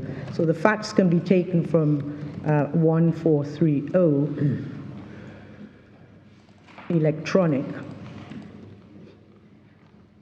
and simply to look at the particular point that we say the prospect of success ought to carry the most weight, at paragraph 17 of Hamilton, which is on 1437, having examined the delay and the reasons for the delay from in cases of criminal appeals coming from the Caribbean, which I'll point the board to after this, the board said the question will always be whether, having regard to all of the circumstances, it's the interest of justice to extend time. And it's important that the circumstances of the delay, yes, the board has said, we recognize that, but at paragraph 17 at H, it says the question is no different. In these cases, too, the overriding consideration will be whether it's in the interest of justice, timely weight will always be given to the merits of the appeal and to the severity of the sentence. And we say to the extent that any factor should have weight, Hamilton supports that it's the merits. I think perhaps you'd want to or should read on, say the last two lines on that page. Yes, my Lord Richard. The stronger the case appears to be that the appellant may have suffered a serious miscarriage of justice, the less likely it will be that the application will be rejected on the ground that it is out of time. So it does look there as if the board is saying that it's more than just seeing whether there's an arguable case. The approach is for the court to weigh the strength of the grounds of the appeal against the delay. Yes, I would say Which that would suggest that in the case of a 6-year delay, the grounds of appeal must, to use the words of Williams, have a good prospect of success. Yes, my Lord Richard. Not just be arguable. Well, otherwise I that makes clarified the arguable point. Yeah, but no, yes, but that sentence makes no sense if it's just a question of whether the grounds of appeal are arguable. When Lord Hope says the stronger the case appears to be that the appellant may have suffered a serious miscarriage of justice, that is weighing the proposed grounds of appeal and saying something may well have gone seriously wrong here. And the appellant say that's weighing that something against the other factors. Yes. Yes, agreed. Yes. I mean, doesn't this make the point that it's something of a flexible standard? So even just to talk about good prospects may be too rigid because you've got different moving parts. So if you're looking at it from the point of view of prejudice of to the other side, and in particular prejudice to the victims in the sense that the finality they thought had been achieved is going to be removed, the longer the delay, the greater that prejudice. And indeed, you may get to a situation where, for example, there couldn't be a retrial if that's to be the outcome. So the victims are potentially denied justice on that dimension. And that problem could get worse over time. So you've got one spectrum or flexible standard in terms of the prejudice that might be suffered on the other side, and another spectrum or movable standard in terms of the strength of the case that the appellant has, and somehow you have to take account of both these movable factors. But that seems to be what is being said here, that the stronger the case appears to be that there's a serious miscarriage of justice, less likely that an extension will be rejected. Yes, but at the same time, the longer the delay and the more unexplained it is, the more likely, even though there may be some merit in the appeal, that other factors will come in and mean that an extension will be denied. Isn't that the way it works? The point exactly my Lord Sales made, which the appellant agrees with, is there are many moving parts, and the current test as formulated and the approach to that test and the application in the Caribbean cases so far all allow for those various factors to be taken into account by the court when conducting that balancing exercise based on the particular facts of the case. If the tests were closed off as set out in Pierre, there would be a problem with conducting this balancing exercise with all of the moving parts, and it would just be a rigid, fixed threshold test. Of course, there is something called a proviso, which is often applied, which is a statutory provision in the Bahamas and some of the other Caribbean islands, where the court can simply say, well, this has happened, but it wouldn't have made a difference anyway to the outcome, and so we applied a proviso. So the application for extension of time being granted that is just really your first hurdle.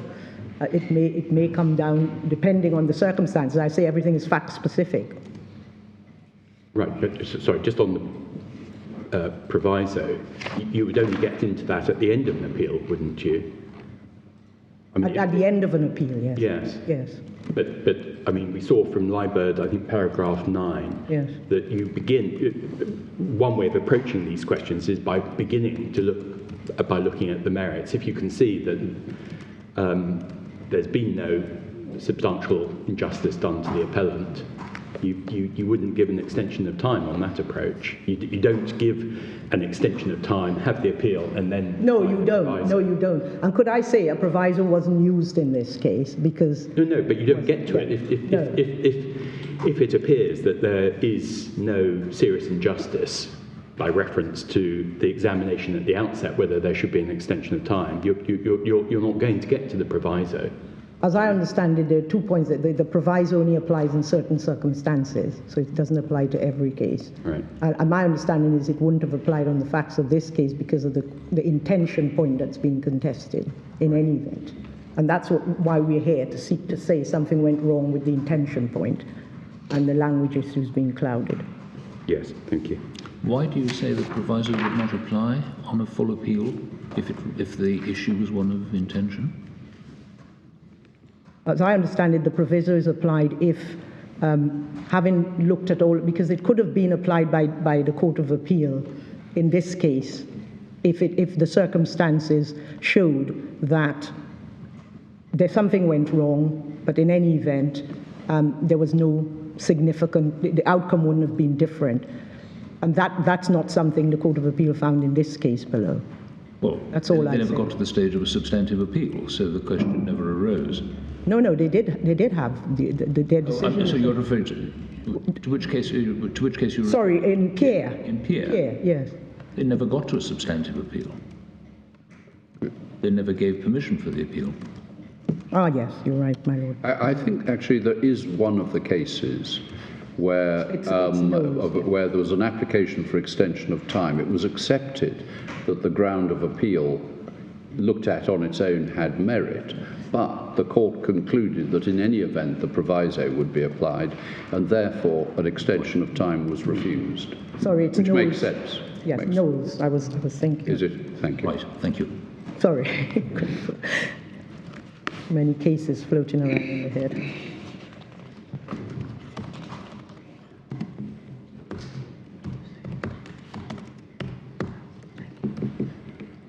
If I can, having taken the board to Hamilton, if I can simply sort of summarize the points that what the appellants say is that the length of the delay as well as unexplained delay was established as a barrier in Pierre, and the Court of Appeal put the delay as the most persuasive of the 4 core factors, and in doing that narrowed the statutory discretion and threatened the flexibility of the approach to cases on its particular facts. And then we say the Court of Appeal failed to consider, even if the board is not in agreement with us, grounds 3 and grounds 5 to 8 going to the merits of the appeal and feeding into the overarching interests of justice. And then, of course, we say the Court of Appeal had regard to factors not supported by the authorities. And the effect of that, we say, was that the judgment on a cursory analysis held that the appellant's ground 9 did have a prospect, but that was negated by the appellant denying that he stabbed the deceased. and that's at 822 of the Court of Appeals judgment dealing with ground 9.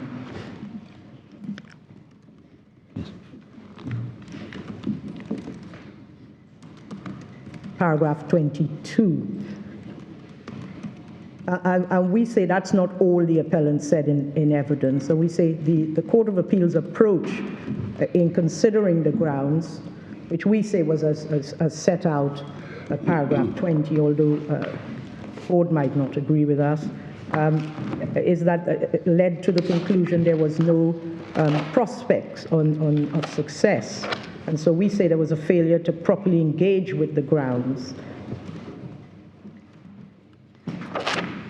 Now, coming on to the inconsistent, just to make 2 points, a quick point in relation to the 4-factor settle test, we say that's the test, and the application of it can be seen in Williams at 1356, paragraph 11 and 14, Liebert, paragraph 3, 1489, and Knowles at 1508, an authority, the respondents, my learned friend, will take the court to. That's paragraph 3 of Knowles. And Flowers, of course, paragraph 10, where the court refers to the test and then applies it throughout the judgment. And we say that's the correct test and the correct approach, retaining the flexibility of dealing with cases on their own facts.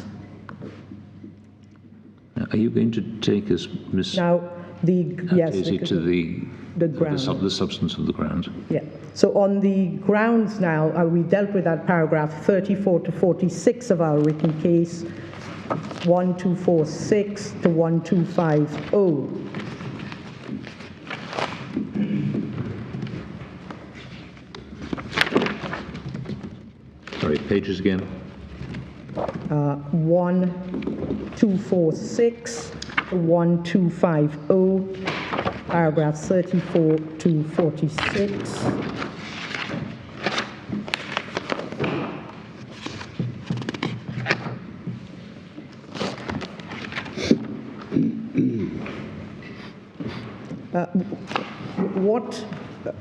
What we say here, that the question of intention, independently from self-defense provocation, was front and center at the trial and ought to have been, contrary to what's said by the respondents. But I understand my learned friend will address the board, having had a reread. And the appellant's position is that the issue of intention, independent from self-defense and provocation, ought to have been front and center of this trial, because we say the intention point was lost in translation, literally, due to the irregularities. And that's a separate and distinct point from the intention point going to provocation as advanced in ground 7. Now, the Court of Appeal said that the appellant denied stabbing the deceased, and the intention was put to the trial judge, and so his complaint is a bit hollow. But what we say about that is this was a denial on the cross-examination in English when he gave his evidence in chief via an interpreter in Creole. Now, the evidence in relation to Pierre's... But didn't the interpreter translate the English questions into Creole for him? The interpreter, there were problems during the trial with the interpreter translating to the appellant, where the prosecutor stopped, pointed it out and said, there seems to be a problem. What actually happened during the trial? There was an interpreter there. Yes. The interpreter, what quality they were is a different point, but did it at least appear to the judge that the interpreter was translating the questions put by the cross-examiner to Mr. Pierre from English into Creole, and then translating the answers that came from him in Creole into English? The judge's summing up indicated the judge thought that Pierre understood English. That was the summing up. Right, but what was happening with the interpreter? Well, all we have in the trial transcript is one interruption by the prosecutor at page 211, line 15 to 19. Line 15 to 19 at 211. Let's look at that. The prosecutor said, "My lord, there seems to be a communication problem with the defendant and the interpreter. I'm standing here observing the testimony. Is quite obvious the interpreter is having difficulty with what is being said." And then the interpreter says, "The problem is I used the word acquainted," and he repeated, somebody I know. He seemed to not understand the word acquainted. Right, so the problem seems to be that the interpreter was using rather a vocabulary that Mr. Pierre didn't necessarily understand, even in Creole. That seemed to be the problem based on this exchange. But it goes further than that. What we say is his evidence was, I don't understand English very well because I didn't go to school. I can speak English but would not be able to understand everything as did not go to school. That's at 209. Where do we see that? 209, my lord. 209. Lines 16 to 18. Yes. He says 16 to 18 at 209. I can see he's been asked here about, if he asks if he speaks English. I can speak English, but wouldn't be able to understand everything someone is saying to me because I didn't go to school. What language is the comfortable communicating in? Is he comfortable? He said he doesn't know exactly what language that would be more for him, but he also speaks French. And then he goes on to say, tell him I'd like to ask him the answer questions in Creole or for us, not French. He says, okay, ask if he can ask the question. The point is, he elected to give his evidence in chief in Creole because he says that's what he's comfortable with. At line 212, if you scroll on just a few lines on, page 212, lines 7 to 8, and this is his counsel representing him, so evidence in chief. The exchange goes on. Ask him at line 6 what you prefer him to do. And he says, I prefer the Creole. I can speak English, but I prefer to speak Creole. So you would prefer English? Creole. I want to speak in Creole. Let him speak in Creole then. So this is what happened in examination in chief. And then we get to the prosecution. Ms. Artesi, forgive me for a moment. We're going to rise for a moment, if you'll forgive me. We'll just take a moment.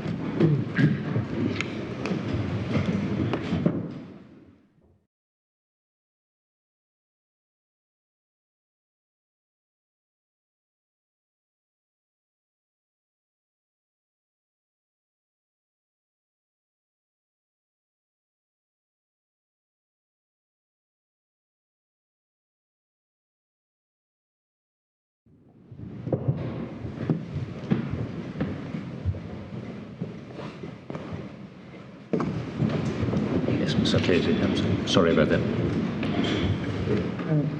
I'm conscious of the time, Yes. my lady, my lord. So what I propose to do is to give the references to note on the points so the board can look at that.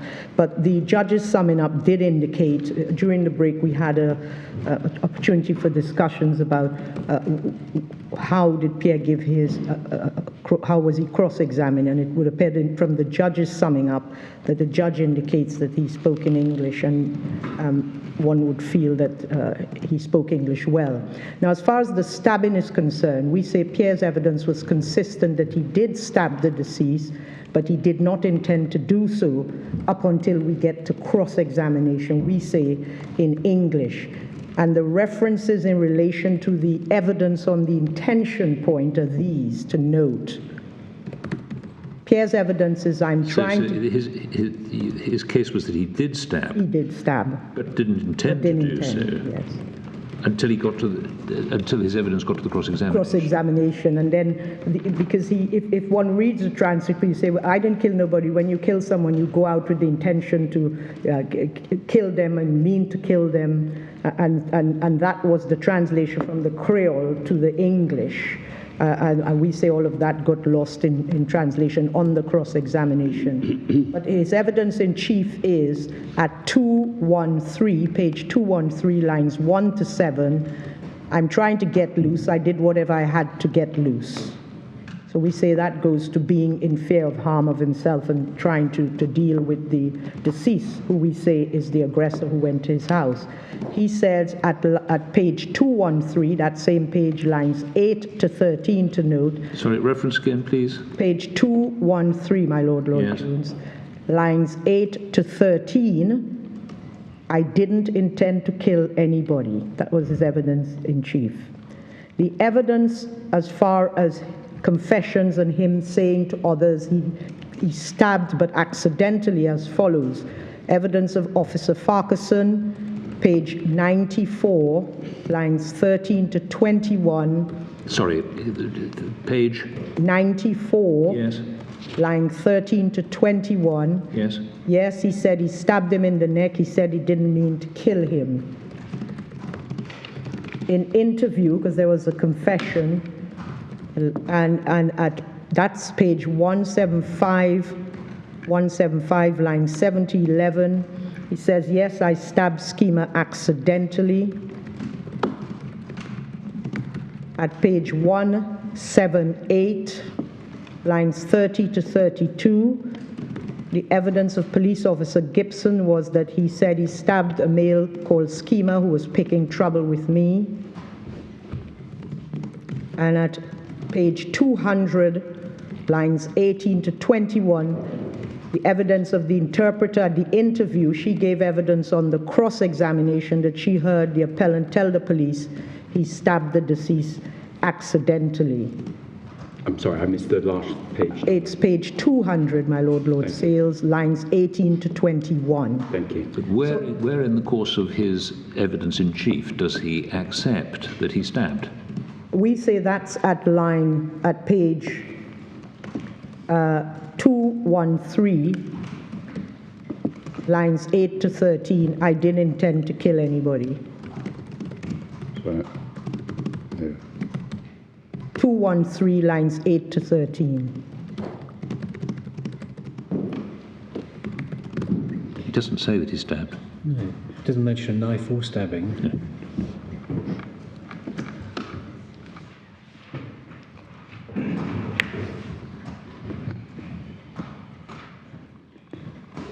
As far as the summing up is concerned, I mean, I suppose he does say at lines 5 to 7, while I was trying to get myself loose, and in trying to get myself loose, I just did whatever I had to do to get loose. So you say that means I stabbed him. I stabbed him. And we say, taken together with the evidence of the police officers, no less than 3 or so, plus the interpreter, there's a confession. He says, I stabbed. Okay. So we say the issue of trial was never whether he did stab, the issue was whether he intended to stab. And in terms of the summing up evidence... But the cross-examination, where it said that he denies stabbing... The cross-examination starts at 213, line 16 to 19. 213, line 16 to 19. Let's see. No, that's chief. That's chief. No, oh, sorry. So Mr. Thompson starts, here we are at 16. 21316, cross-examination by Mr. Yes. Thompson. He's the prosecutor. Yes, but where does he say where does he deny stabbing? So at line 27, it starts at line 25 on that same page. He says, you stated just now that you didn't mean to kill Schema. So you see, the evidence must have been, he says, I didn't mean to kill him. And then he says, no, I didn't say it like that, because as far as I'm concerned, I didn't kill Schema. I did not kill Schema. Thank you. And then So the court... So your case is, it was always the case that he had stabbed him, so the issue was whether he intended to stab him. That was all going fine, but then in cross-examination it began, because you say of language and interpretation difficulties, to look as if he was denying stabbing him at all. And then the judge, in summing up, focused on that, and therefore didn't focus, as he should, on the issue of intention, because if he denies stabbing him Yes. at all, then it's inconsistent with that defence to say, and I didn't Exactly. mean to hurt him. But how is it put in the defence speech? Yeah.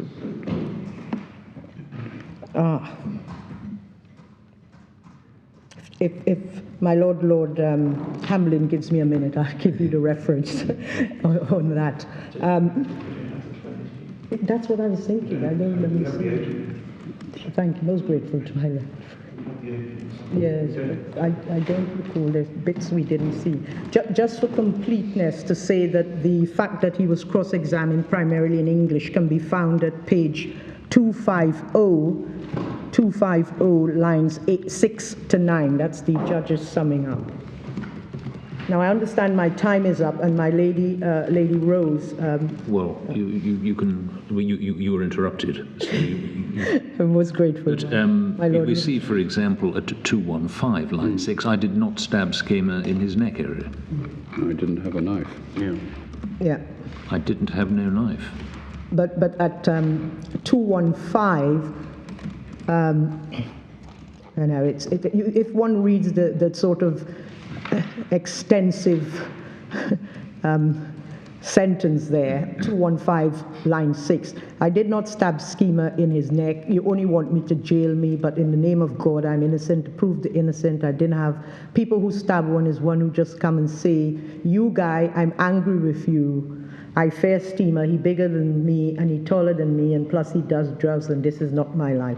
So there is in the transcript, the Court of Appeal hearing transcript, quite clearly also, the board will note from the discussion that even the reviewing court took the view that there were confusing bits of evidence. That's the word that was used, confusing and inconsistent bit of evidence. And all we say is all of that should have been placed by the judge before the jury, both sides. What do you say about this passage in cross-examination? Are you saying that because he didn't understand what he was saying in English, that it's a false account? Because Yes, that's exactly the point I'm making. Had it been put to him in Creole, who starts with an interpreter in one language, and knowing the person has said, "This is my language, Creole," and then goes off into English, and then all of a sudden we get a lot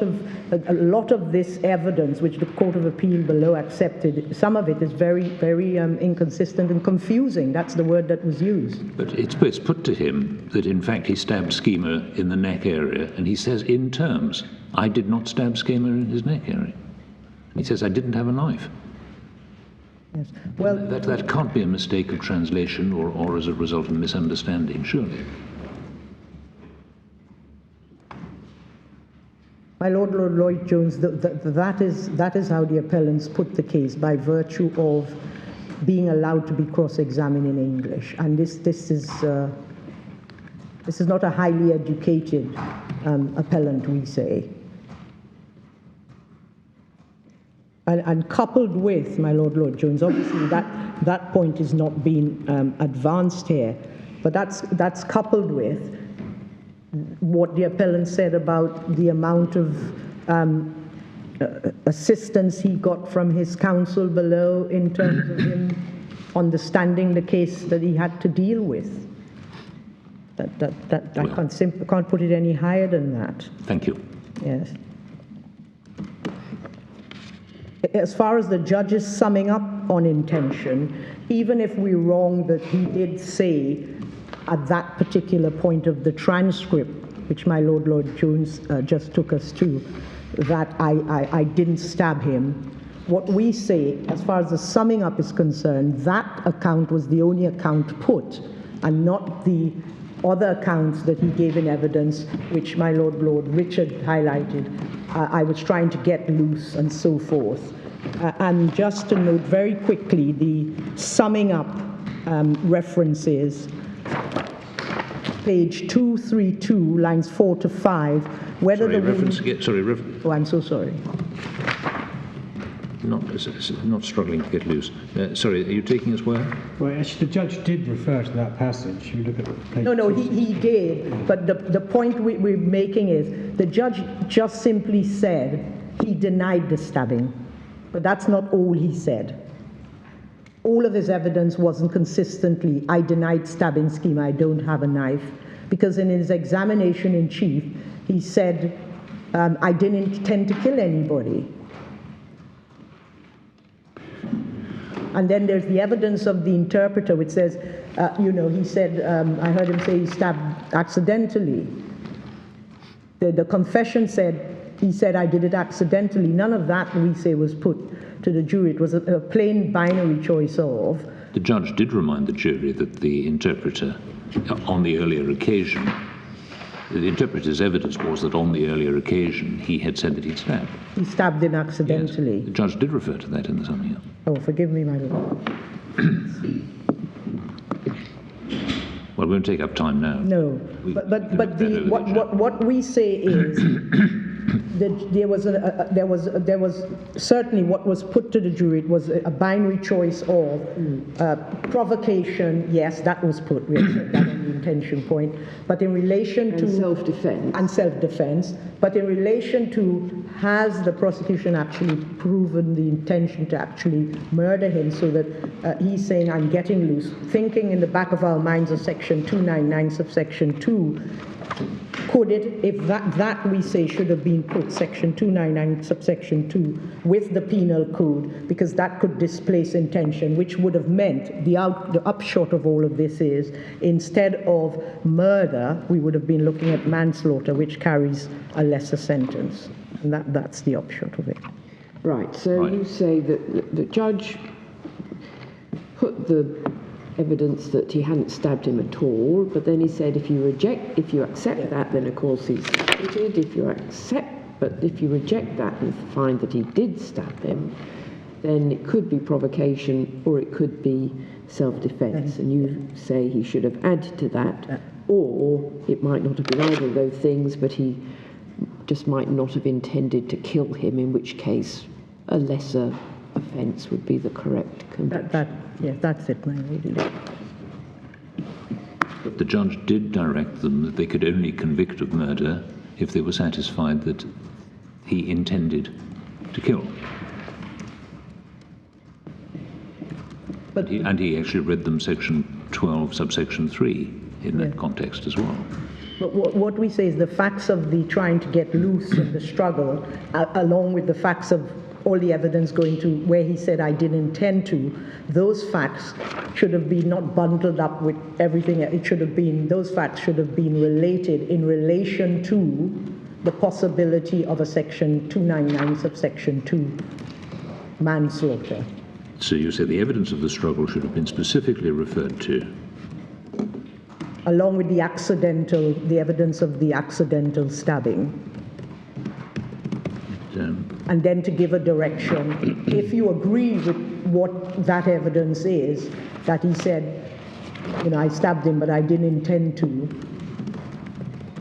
then on the section in the context of 2992, that rebuts the intention presumption at 12, 1, 2, and 3. Briefly, to the failure to give reasons, this is a well-known point, and I simply refer the board to our skeleton argument on this point, which is at paragraph 38, of our written case, 1246 to 1247. It's a Symetra global case, and it's well-known principle. The appellant ought to know, so he can why his grounds has been rejected, so he can look at his prospects for appeal. And we say there's just simply no sweeping up sentence that says we've considered all your grounds, no merit. It's simply not dealt with. Ground 3, 6, 7, and 8. And the Court of Appeal can be unhappy about the delay, yes, but we say that was not the end of the reviewing court's exercise, and there's a sense that the court simply just stopped at the first 2 of the 4 factors and didn't go any further. Grateful. Thank you, Ms. Artese. Mr. Pennington-Benton. My lady, I think what I might do in the 10 minutes I have left, if I may, is just finish this point while it's fresh in my mind. So I know it's in the reverse order, but at least then it's done and dusted. It's something I was going to raise in any event because it's not actually addressed in our cases. I'm afraid it's going to involve going over one or two of the references that you've already seen, but just to put them in context so there's a sort of full picture, as it were. So if I can start at 209, this is the appellant's evidence. And this is the beginning of his examination in chief, 209. So I think it's accepted at this stage that the questions are being translated into Creole. He's giving his answers in Creole, and then the translator is relaying the answer in English to the court. And your lordships will see at the bottom there, at this stage, line 32, we'll start at line 30, he didn't have no choice, just ask him, did he stab Shima? No, he says no, he didn't stab Shima. So this is before we get into any of the alleged difficulties with giving answers in English. And then over the road at page 210, line 1, did he tell the police that he stabbed Shima? He said, no, I've never said that. So the difficulty with my learned friend's argument saying, well, look, the evidence in all these confessions to the police was that I did stab him, but I didn't mean to. It was the fact that he denies making those confessions. And then at 213,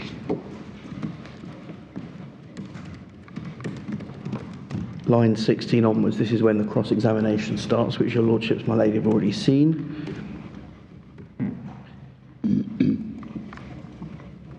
And this is where the confusion comes in. It's actually the answer at line 27. No, I didn't say it like that, because as far as I am concerned, I didn't kill Shima.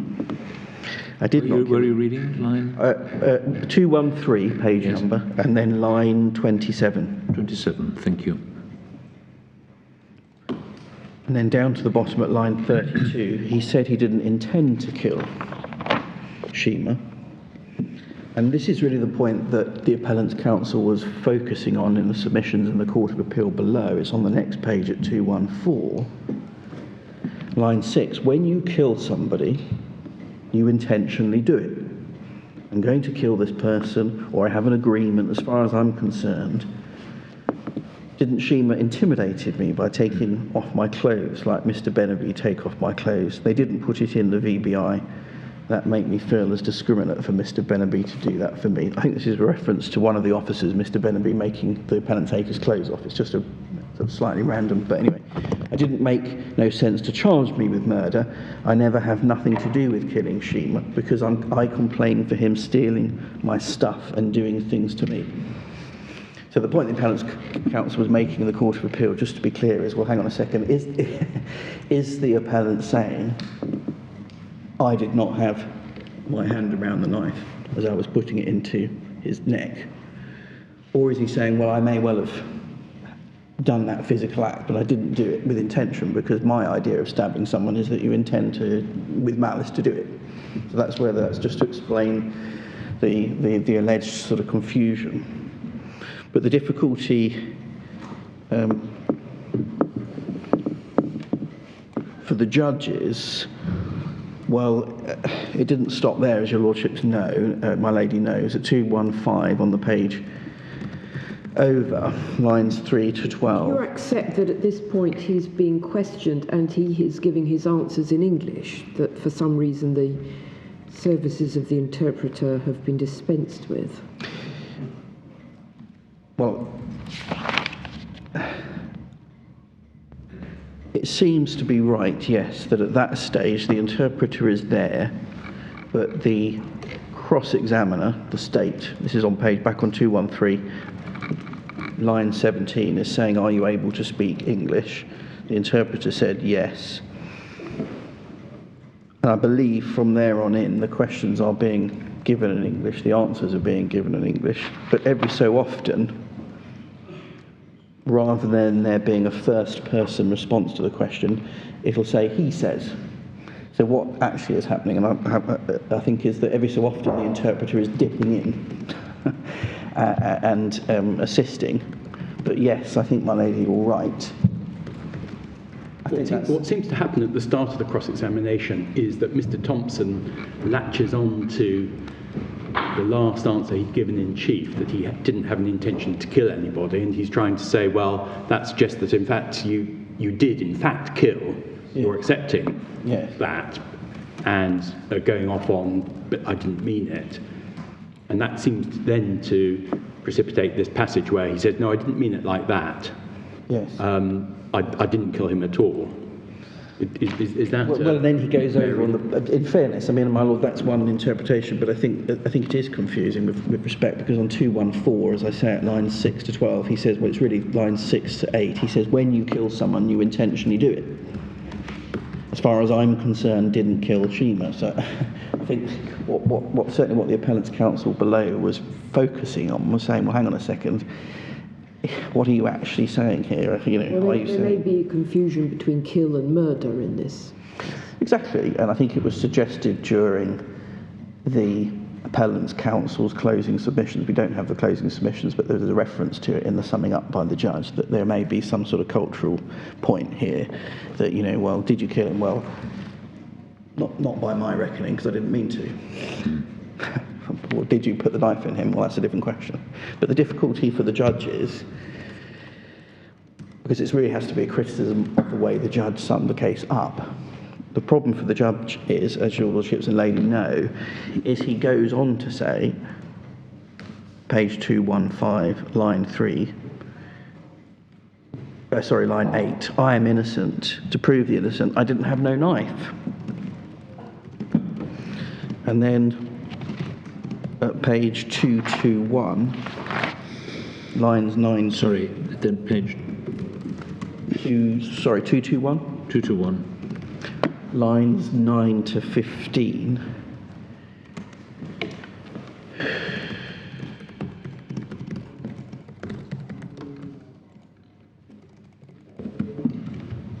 Sorry, I don't know why. Sorry, that's bum reference. Please ignore that one. Well, I think it may be a 221, starting at line 17. And it's his answer at 20 and 21, perhaps. Your lordship's absolutely right. I'm on the wrong page. You're absolutely right, exactly. So it's 221, lines 9 down to 15. Let me move on. The statement I'm going to suggest to you is that after you stabbed and killed Shima, there is no injuries to you. Thank you, doctor. You didn't see no injuries. I think it reference to him being a doctor is a bit of sarcasm. So you accept there were no injuries. I'm sorry, doctor, I'm not the doctor. And then at 17, I'm going to suggest to you that the black-handled knife that you saw in the courtroom belonged to you. I didn't know what you talk about, the black-handled knife. Pausing there is evidence from one of the officers that the appellant took the officer to find the knife, and that's how this black-handled knife ended up being in evidence, because I didn't have no knife in my hand. I believe that belonged to you or the witness, saying, well, perhaps it was you who did it. And then finally, penultimately at 222 lines 17 to 13, 222, I'm going to suggest to you, when Jean Marshall was walking off, you walked past him with the knife cuffed in the back of your hand. Jean Martin is the Crown witness who didn't witness the knife going in, but witnessed the appellant taking out of the deceased's neck. And then he answers, for my knowledge, I didn't have no knife. I never passed. In other words, I never went past Jean Marshall. And then again, at 23, I didn't have no knife because I didn't have no argument with nobody because I didn't have no knife.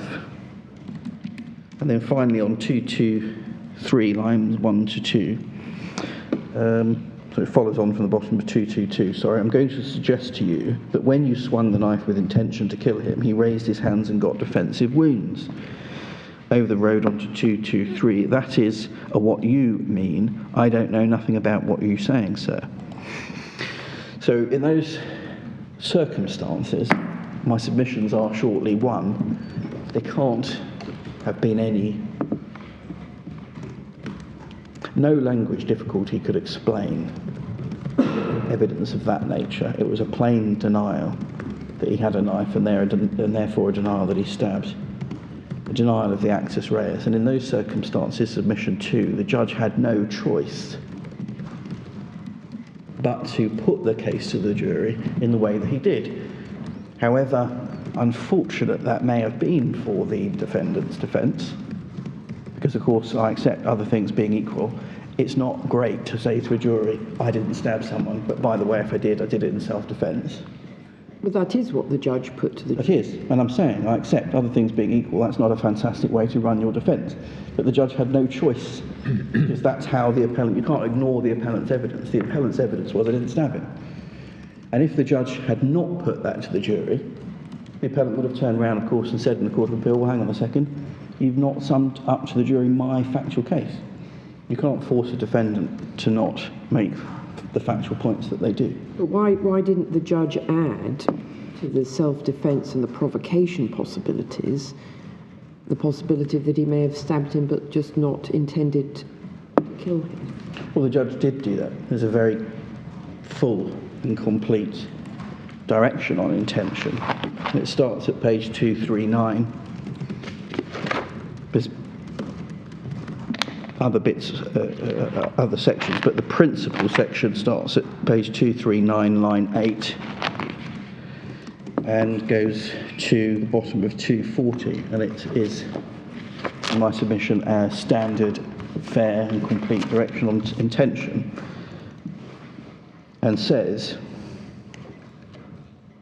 at 20, lines 21 to 24 on page 240, in short, and my lady, I would invite you to read the passages that precede this, but in short, the case of the prosecution, as I understand it, is when Wendell Miller, aka Shima, was stabbed in the neck with a knife, the person, whoever it was, who inflicted that injury intended to kill him. And it's very, very clear to the jury